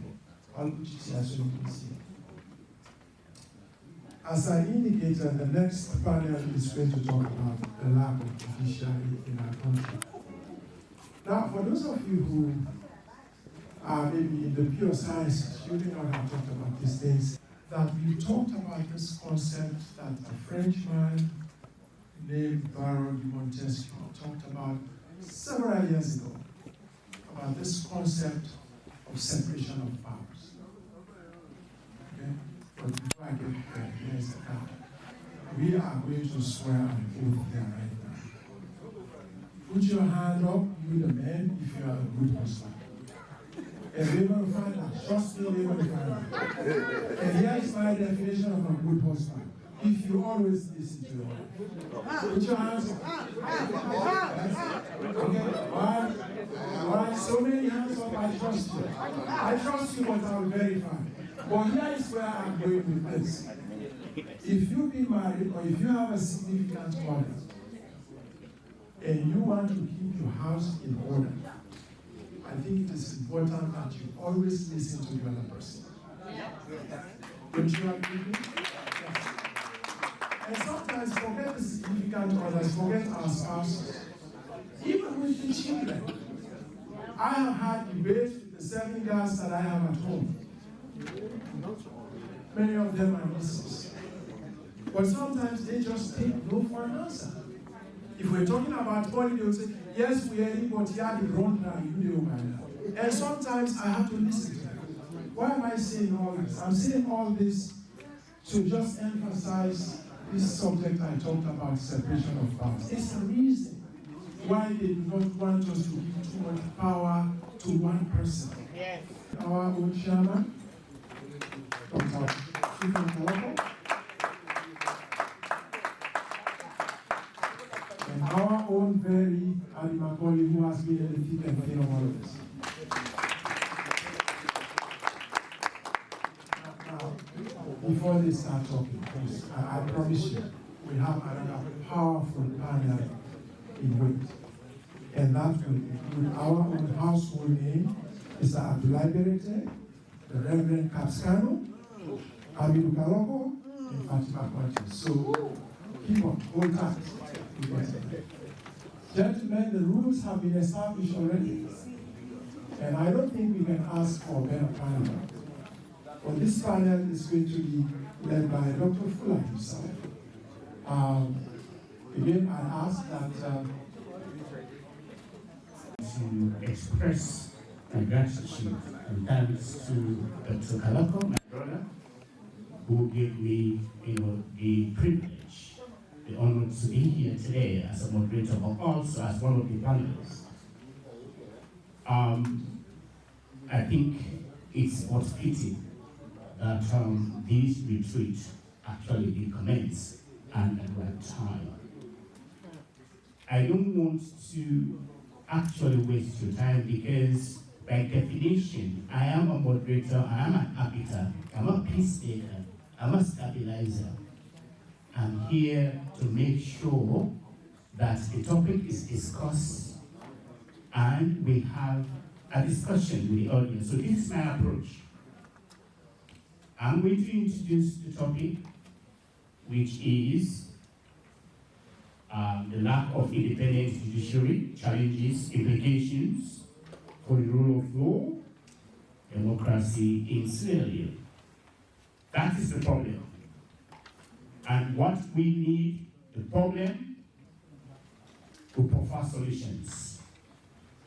Simply put. So this is my approach. Each of the panelists, you talk about the problem, which I've already mentioned. But I want you, please, I'll crave your indulgence, for fast solutions. That's why we're here, to move forward. Amen. And the same principle will apply to you, the audience.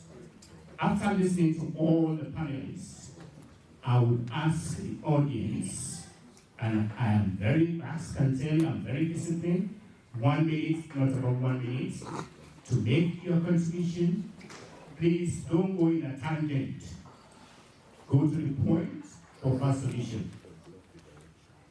Before I proceed, I would like to hand over the mic to my panelists to introduce themselves. I'll start from the left. Mr. Kennedy.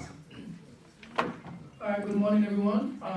My name is Aloysius Blackscan Jr. I'll say I'm the only non-legal analyst here. I'm an engineer by trade. But I also come from a business mindset with an MBA. And I mentioned that because I've taken a few legal classes here and there, so I might have some legal inputs here.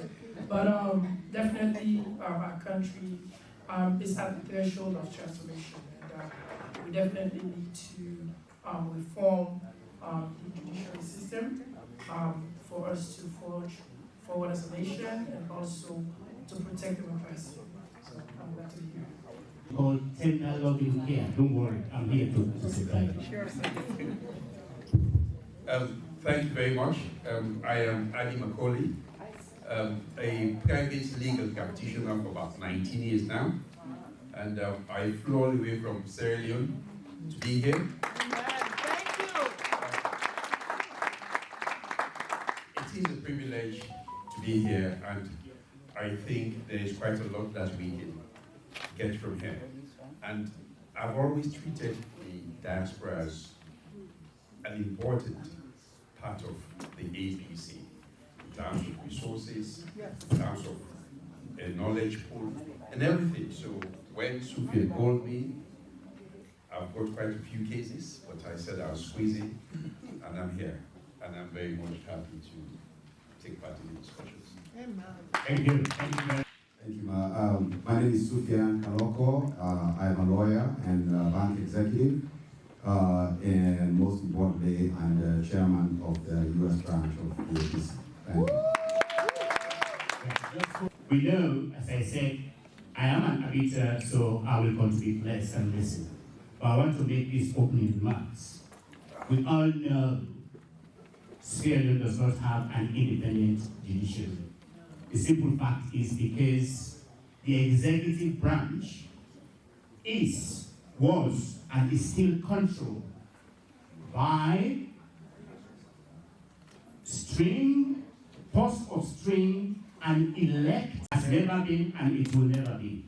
So we have to take that into account. And for example, most criminal cases by the criminal justice system, victimizes the opposition supporters and other members. I'll stop there because I don't want to bias the panelists. We want them to provide solutions in relation to how we move forward. So I will start the discussion from Adi Macaulay, who is our legal luminary.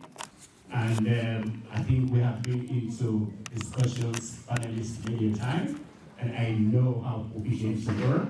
So this is the problem, identify the problem, or more importantly, provide solutions for us. Thank you, sir. Over to you. Thank you very much, Vinod. I mean, the issue of the independence of the judiciary is one that is a legal concept. It starts with the recruitment, the remuneration, and also the tenure. All of these three things, when looked at as a whole, and when all of them work, then you'll have what we call an independent judiciary. We start with the recruitment. Under our constitution, the judiciary is quite separate from the executive, and the executive is quite separate from the legislature. And it is what we call the Judicial and Legal Service Commission, judges, based on the recommendation from probably individuals. And it is the Judicial Legal Service Commission that recommends now to the President that we've given you these names. We believe these are the people that are qualified and fit and proper to be appointed as judges. But what we have in Sierra Leone is the other way around. It is the President selecting the names, penning them down, passing them to the Attorney General. The Attorney General in turn passes them through to the Chief Justice, who convenes a meeting of the Judicial Legal Service Commission, and those names are overstamped, sent to Parliament, hook, line, and sinker approved. I can recall in sometime 2 years ago, in Kenya, the Judicial Legal Service Commission sent a list of nominees to the President to be appointed as judges. And those nominees were not people whom the President thought he would be happy to appoint. And he did not appoint them. And the chairman of the Judicial Legal Service Commission of Kenya made it a point of duty to write to the President that it might have been an oversight on your part, but I am reminding you again that we have forwarded to you names of persons to be appointed as Judicial and Legal Service Commissioners and to be appointed as judges. And they were duly appointed. Again, they also wrote to the President telling him that we believe that you were misadvised when you wrote to a judge of the Supreme Court asking them to go on leave. They are not under your superintendence. It is the Judicial Legal Service Commission that has a mandate to do that. So what you need is that people that believe in the rule of law. And the reason why I started with this, I want to just veer into the suspension of liability of yes. What happened was it was initiated by State House. State House sent it down to the AG sent it to the Judicial Legal Service Commission. And bless Basita Michael, she wrote to the President to say that, look, the complaint has to come from us. Someone has to have brought the complaint to us that this particular lady has misconducted herself, and we would have looked into the complaint and we would have recommended to you that the integrity of the people that we appoint as judges. Trump appointed quite a few judges to the Supreme Court. More so, probably 6 months to his tenure. And it is those judges that sank his hope of challenging the legality of the election of President Biden. Will you have that in Sierra Leone? I dare say no. Because the President, past, present, have taken on themselves to either force the Chief Justices to go on voluntary leave of retirement or outright getting them. I mean, they said Justice Charles resigned. We've never seen the resignation letter, but he left. And I was removed as commissioner of the ACC. I mean, I was threatened with prosecution, that there's a huge file on me, and I said, well, go ahead if you have it. I am not moving. You can remove me if you want. And when I was removed, a group of lawyers came up to me and said, we are ready to go to court and challenge the legality of the removal. And I gave them the go ahead. And at the last minute, I said, no, I'm not going to court because I don't trust the court. And this is from a lawyer of, at least at the time, of 15 or 16 years in practice experience. Exactly. So the reason why I'm saying this is that more so with the because I know this discussion is focused on elections. For the past 5 years, from 2018, I've not done 98% of my cases were either electoral matters or matters that have to do with the constitutional or administrative challenge to the legality of the actions of the government. And I am not sure I've won any one of those cases. Not that I did not have a good case, but I was not representing the right side. Very good. I have to stop you there because I know you've got wealth of knowledge in that area. So we have to be fair and give justice to the other panelists. Thank you so much. Can we give a round of applause to Ali Davis for that brilliant opening of this discourse? Most importantly, we have to look at the recruitment, the legislature, and the remuneration of the judges. But more significantly, we also look at the procedural aspect of it. It's supposed to be the Independent and Legal Service Commission that should recommend judges to the president. Or in the reverse, it is the opposite side in Sierra Leone where the president takes the decision. So it's complete opposite. And you mentioned, you bring in the examples of Kenya and that of the local example, Laura Taylor Pierce, and where the chairperson resigned because of principle, and you talk about integrity as well. So we want to thank you most sincerely for that brilliant opening remarks. So I will pass on the baton to you, sir, on the same principle, the problem, and please let us have solutions how we can move forward. Mr. Chairman, please. All right, thank you. Perhaps let's level set the knowledge base here. Most of you already know, but for the few who don't know, this is how it's supposed to work. We have a constitution. It's the highest law of the land. This is what governs everything. This is what defines the role of the president, the role of parliament, and everybody else. And then we have a president who is the chief executive of the country. Well, first we have the parliament. The parliament are the elected representatives of the people. They pass the laws, and all the laws that they pass are supposed to be in conformity with the Constitution, the highest law of the land. They have to be consistent with the Constitution. The president implements those laws, including tax laws, revenue collection, spending, all those things, and the president implements those laws, and he hires people, advisors, all cabinet ministers, and appoint people in various executive positions to implement the law. The judiciary is there as the referee to enforce the law. And, as it happens here, if it's a criminal matter and the state, society thinks a crime has been committed, we send out the police, they investigate, they collect evidence, they turn it over to the district attorney or the prosecutor. He makes an analysis and determines that yes, a crime has been committed, there's a body of evidence, and we think we have somebody we should blame for it. They charge you for a crime. And it becomes, the state versus that person, and it's prosecuted, and it goes through the courts. It could also be a simple matter. Somebody, Max owes me $20, which by the way I think he does. You're not going to sue him. It's a civil matter. You go to court, and the court hears that. Or you can sue the government or the president or any part of, what they do.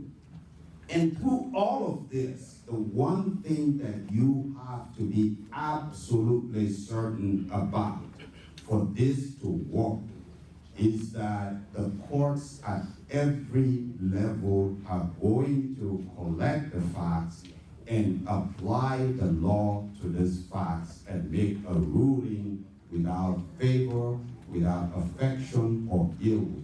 That their judgment is going to be based solely on the facts. There's this big definition of what the rule of law is. Nobody really ever reads that, but it says that the rule of law is a principle or rule of conduct so established as to justify the prediction with reasonable certainty that it will be enforced by the courts if its authority is challenged.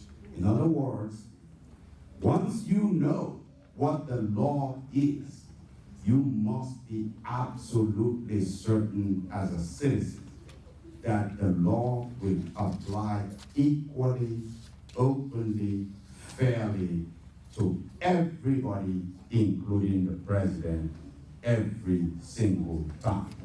That is the role of the courts, called the judiciary.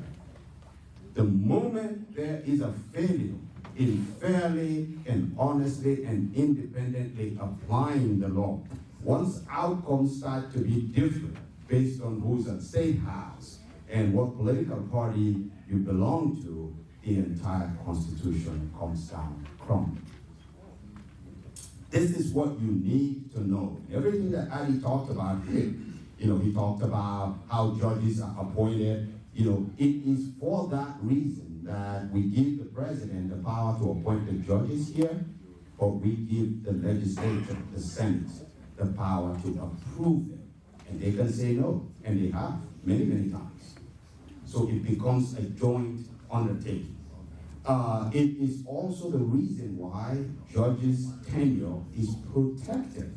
They don't want them to be susceptible to political changes. If a new president comes and you are known to be APC as a judge, the new president is going to fire you. They can't do that. That's why we give them here, we give them tenure for life, because we believe in the importance of the independence of the judiciary. So we protect the judges. We take them outside of the daily control of the president. So if a judge is not afraid of consequences from State House, he's free to rule, to issue judgments as he sees the facts and the law. That doesn't happen in Sierra Leone. And Ali cited the best case. I could never believe, as an American attorney, that the president could force the Chief Justice of the Republic to resign. It's unthinkable. I mean, the Chief Justice doesn't care who the president is. They should not care. They are completely protected. It's a co-equal branch of the government. They sit there, they listen to the facts, they apply the law, they issue a ruling. And they rule against the president freely and comfortably. And citizens, here is my final thought on this. This is such a powerful concept that if your citizens can watch this happen and see it happen multiple times in different scenarios and begin to believe that they will have a fair hearing every time they go to court, and they start to put their faith in the courts, it changes the entire trajectory of your country as a people. It lifts up people's faith in democracy and government, because they can truly believe that the president will not act ultra-vires outside of the law. And nobody can do that. And the police cannot do that. And the police cannot just arrest you, and they can't bring up trumped-up charges against you. So this is why this concept is so powerful. The best example that we live with today, they announced results on June 27 that everybody knew were fraudulent. Very basic. And the APC, we did not go to court because we could not convince ourselves that the Supreme Court of the Republic was going to hear this case fairly and rule fairly. That's disastrous. Thank you. Thank you. Thank you, Mr. Kalaka. Let me pass you back, the mic to Dr. Kalaka. Dr. Kalaka, I just want to highlight some of the issues you mentioned and the examples you gave, but also to ask you a question. You talk about Parliament, of course we know it's the legislature. You talk about the president who hires and appoints people into positions to implement the law, but more significantly, you talk about the judiciary is there to implement these laws. They collect facts and cases. But one thing that interests me, you said they should, in their ruling, they should apply a fair ruling through conviction, which is the opposite. Because you can attest to it, Mr. Ali, a large percentage of criminal cases in Sierra Leone involving the opposition that goes through the judiciary have been what? Been convicted, sentenced, or fined, or both. It's very interesting because I know of cases whereby the August 10 demonstrators were in their conviction, the judge's conviction and sentencing, he preferred both sentence and fine, which is the contrary to law. What they should have done to say, you serve the sentence, if you cannot serve the sentence, you pay a fine. But in this instance, the victims, I call them victims in my own perspective, they were both sentenced and fined. Another example, you talk about fairness, which I'm trying to say here, is the COI cases, and you are also testament to it. You yourself filed an appeal for over 5 years. Is there any ruling? No.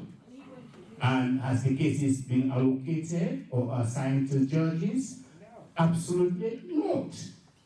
But on the contrary, SLPP cases, they were expedited by allocating them to judges. You can give an example, like the 10 MPs, APC MPs that were removed from Parliament. They did that speedily. The cases APC lodged an appeal to the Court of Justice. Oh, sorry, I'm trying to bring the London jurisdiction here to the Supreme Court. They have not been high, they have not been assigned, and they will tell you, we don't have the capacity or the resources. That's not fair. So my question to you, sir, what are the solutions in order to ameliorate all of these problems moving forward? You will provide any solutions based on all these problems, brilliant problems you've highlighted. What, in your perspective, are the solutions to this? At first, I think we need to figure out a way to address the tenure of judges who are already sitting on the bench. A president should not be sworn in and able to remove any judge, period. You should not be able to do that. The judges should know that their tenure, their compensation is absolutely immune from political changes, so that they don't care who's at State House.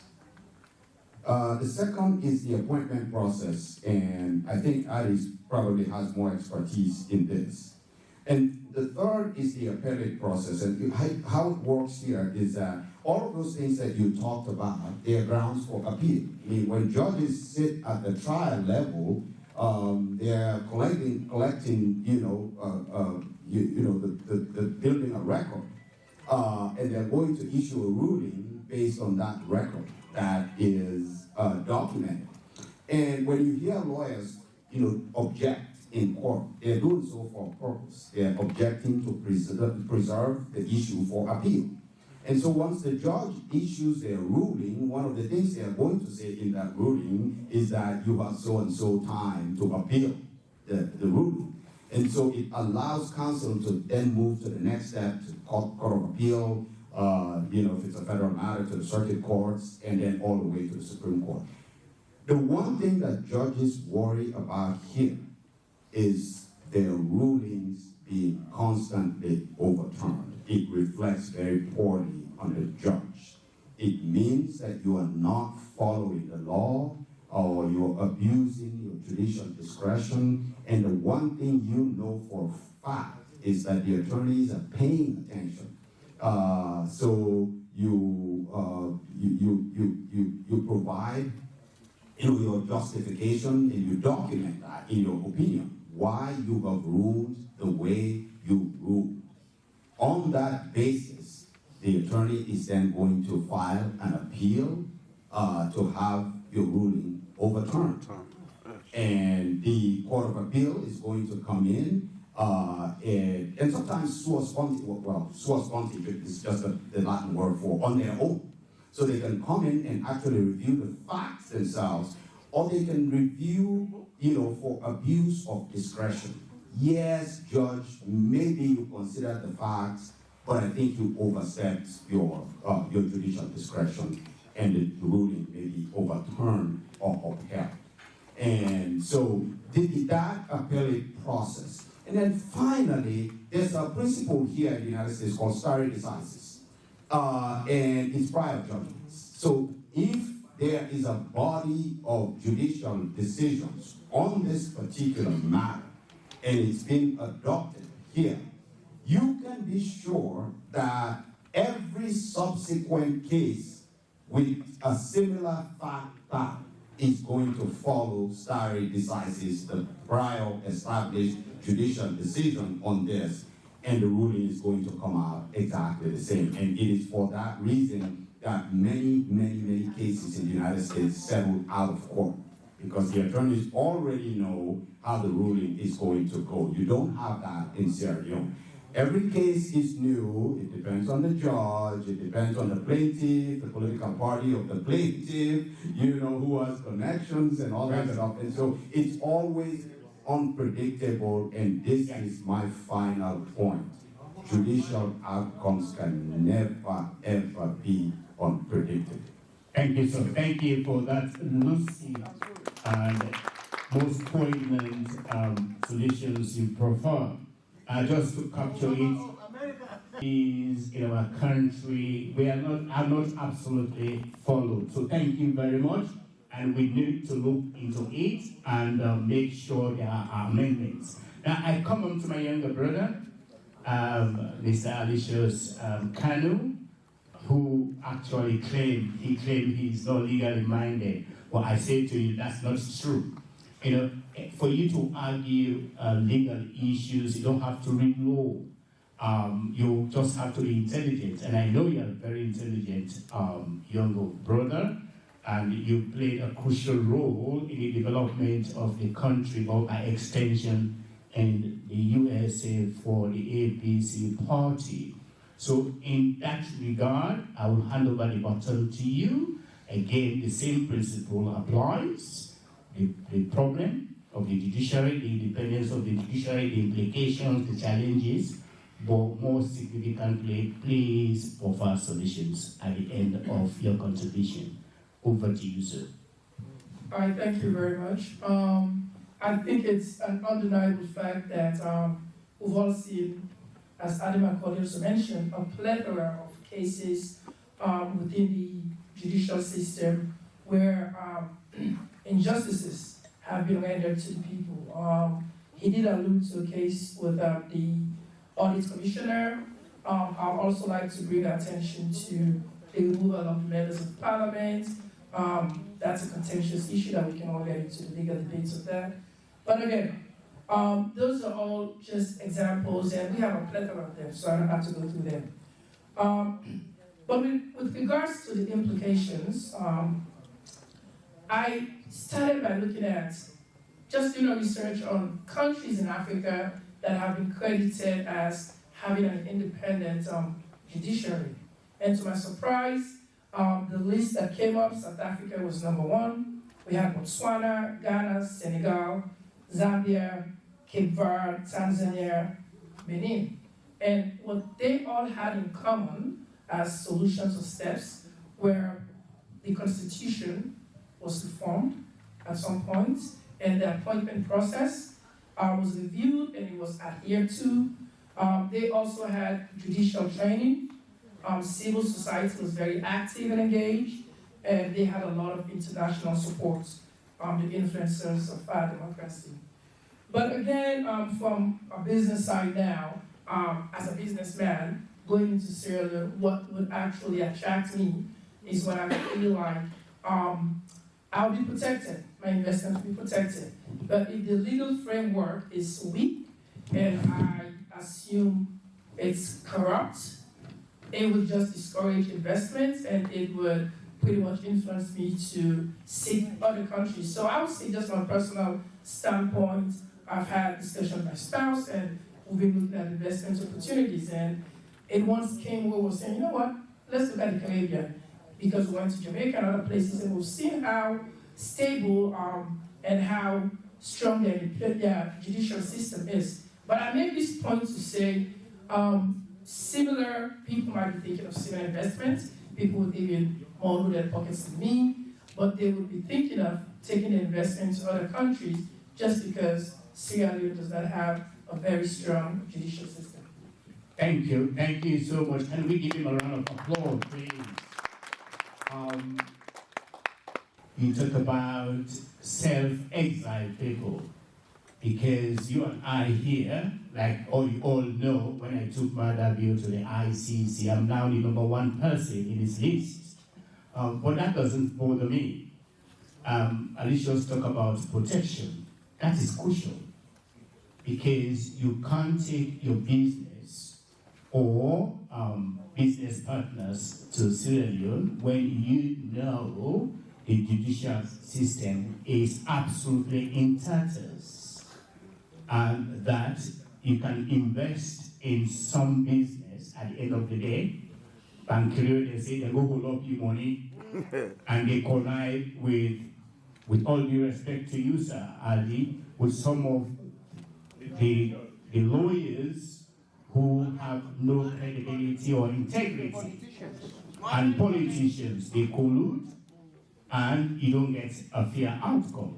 So it's very important that the judicial systems needs to be reformed. We talk about, give examples, other cases like Kenya and other countries. So reformation of the judicial system is crucial, but I don't want to dominate the discussion because it is not about me. I want to, we've had discussions from our panelists and they prefer solutions. Now I will throw the ball to the audience. The same method applies.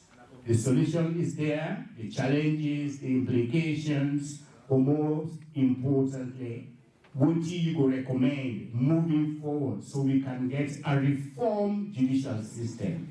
I give you 1 minute, please. Yes, the man at the back there, then you, then Dr. Kaloko. In that order. I'll come to you, please. Because if it's only the president, because this is very, very crucial. Because if the president chooses somebody, let's say the person is an SLPP. SLPP, okay, this person will be there for life. And SLPP lose the election. And APC comes to power. When APC comes to power, the judge is SLPP. What is going to happen in that 5 years also? That is something that is very important. And secondly, Mr. Sufyan says it is the truth that the parliament that they make the law, the executive implementing the law, the judiciary enforce the law, which is the truth.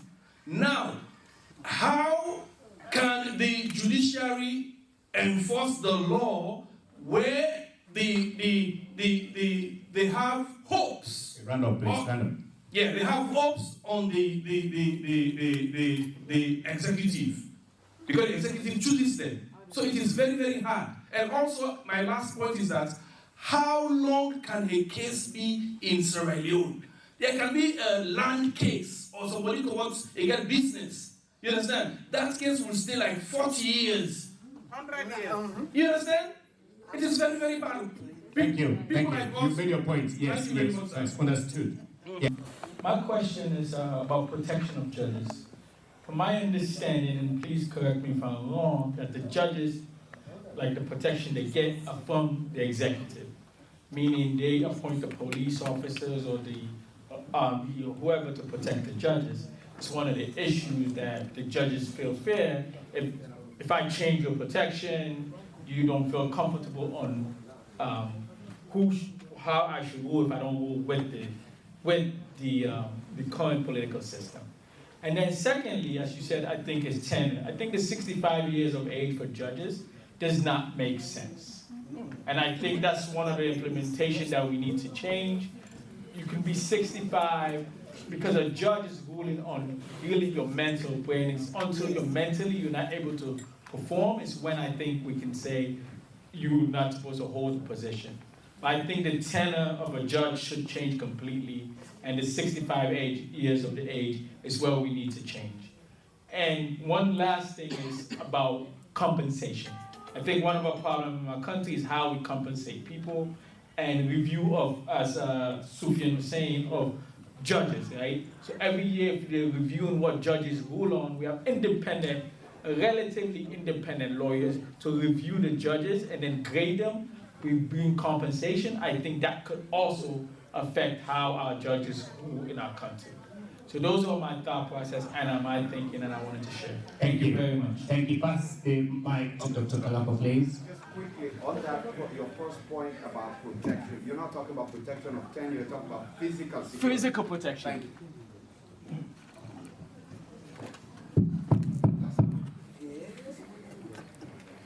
Can I move forward, sir? Yes, go ahead, proceed. I just want to reiterate, are we talking about an independent judiciary? Correct. I believe the problem, from my own perspective, does not solely lie with the executive or the judiciary. It has a lot to do with the legislature. In America, as we know, just one senator can sink the nomination, a presidential nomination. So the problem, I don't think it's so much with the judiciary or the executive. It has a lot to do with the quality of the legislature that we have. Because time without number, we have seen them. Things come to the parliament, and it's like a done deal. Nobody stands up in the executive and in the legislature. So to say this will be a bad judge, and stand your ground.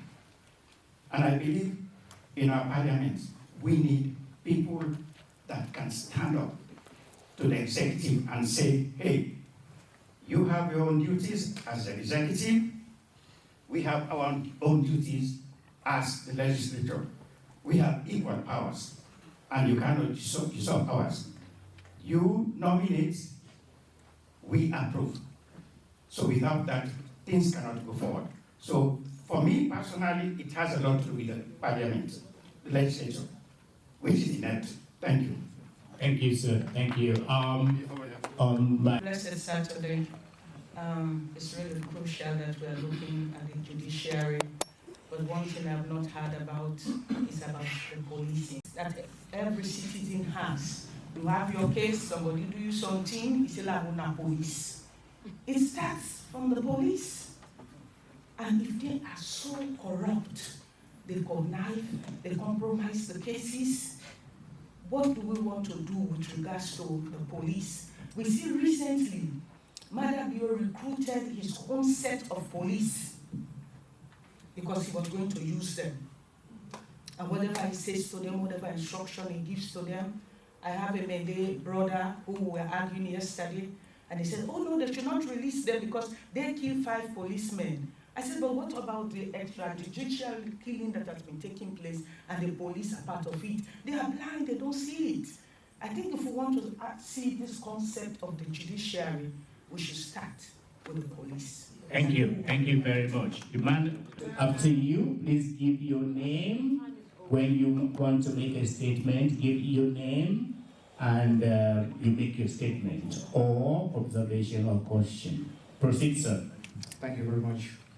My name is Minister Hassan John Guruma, Professor.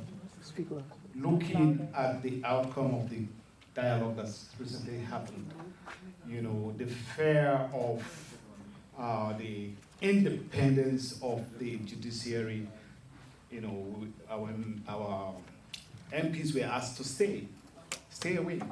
But what did we achieve? I don't see anything serious there. Separation of power is a problem in Sierra Leone. I do not see anything or the semblance of anything called separation of power. Power has been fused together and concentrated in the hands of the president. He has the power to go into parliament, just do what he wants. There is no independent electoral system. Everything else is concentrated around the president. So in order for us to have a very active and productive judiciary, we must start looking at the powers of the president. We have to be able to find checks and balances that will not allow him to impeach a judge, a sitting judge, will not just arbitrarily kill people for nothing. So for me, my suggestion is that we have to start looking at the Constitution and just making sure that he does not weaponize the police, he does not weaponize the election system. Anything that is within his reach has to be, checked. Thank you. And somebody mentioned about the appointment of the judges, which I think Ali has already mentioned, which is the Independent Legal Service Commission. And also you talk about the protection of judges and how long cases are kept, because they are not called as very long cases, they've not been heard, and the tenure of the age tenure of the judges, which is 65, somebody recommending otherwise. Then also Dr. Kaloko talked about the quality of legislators and their part in making sure that some of these laws are changed. Our lady here talked about policy. Retrospectively, you're talking about the corruption of police in the country and how they influence cases. And you, Mr. John Kani, you talked about checks and balances in order to get an independent judiciary, because everything revolves around the president. Over to you, sir. Yes, I am going to conflate the questions asked by Pastor Bock and Dr. Kaloko, because both have to do with the appointment of the appointment of judges and knowing the kind of people we send as representative in the legislature. Pastor Bock said we have to find ways to know who to appoint as a judge, and Dr. Kaloko said that a lot to do with the quality of people we send into the legislature. So basically, it boils down to one thing that I always say: integrity, integrity, integrity. Firstly, you have to choose the type of people you send to be appointed as judges.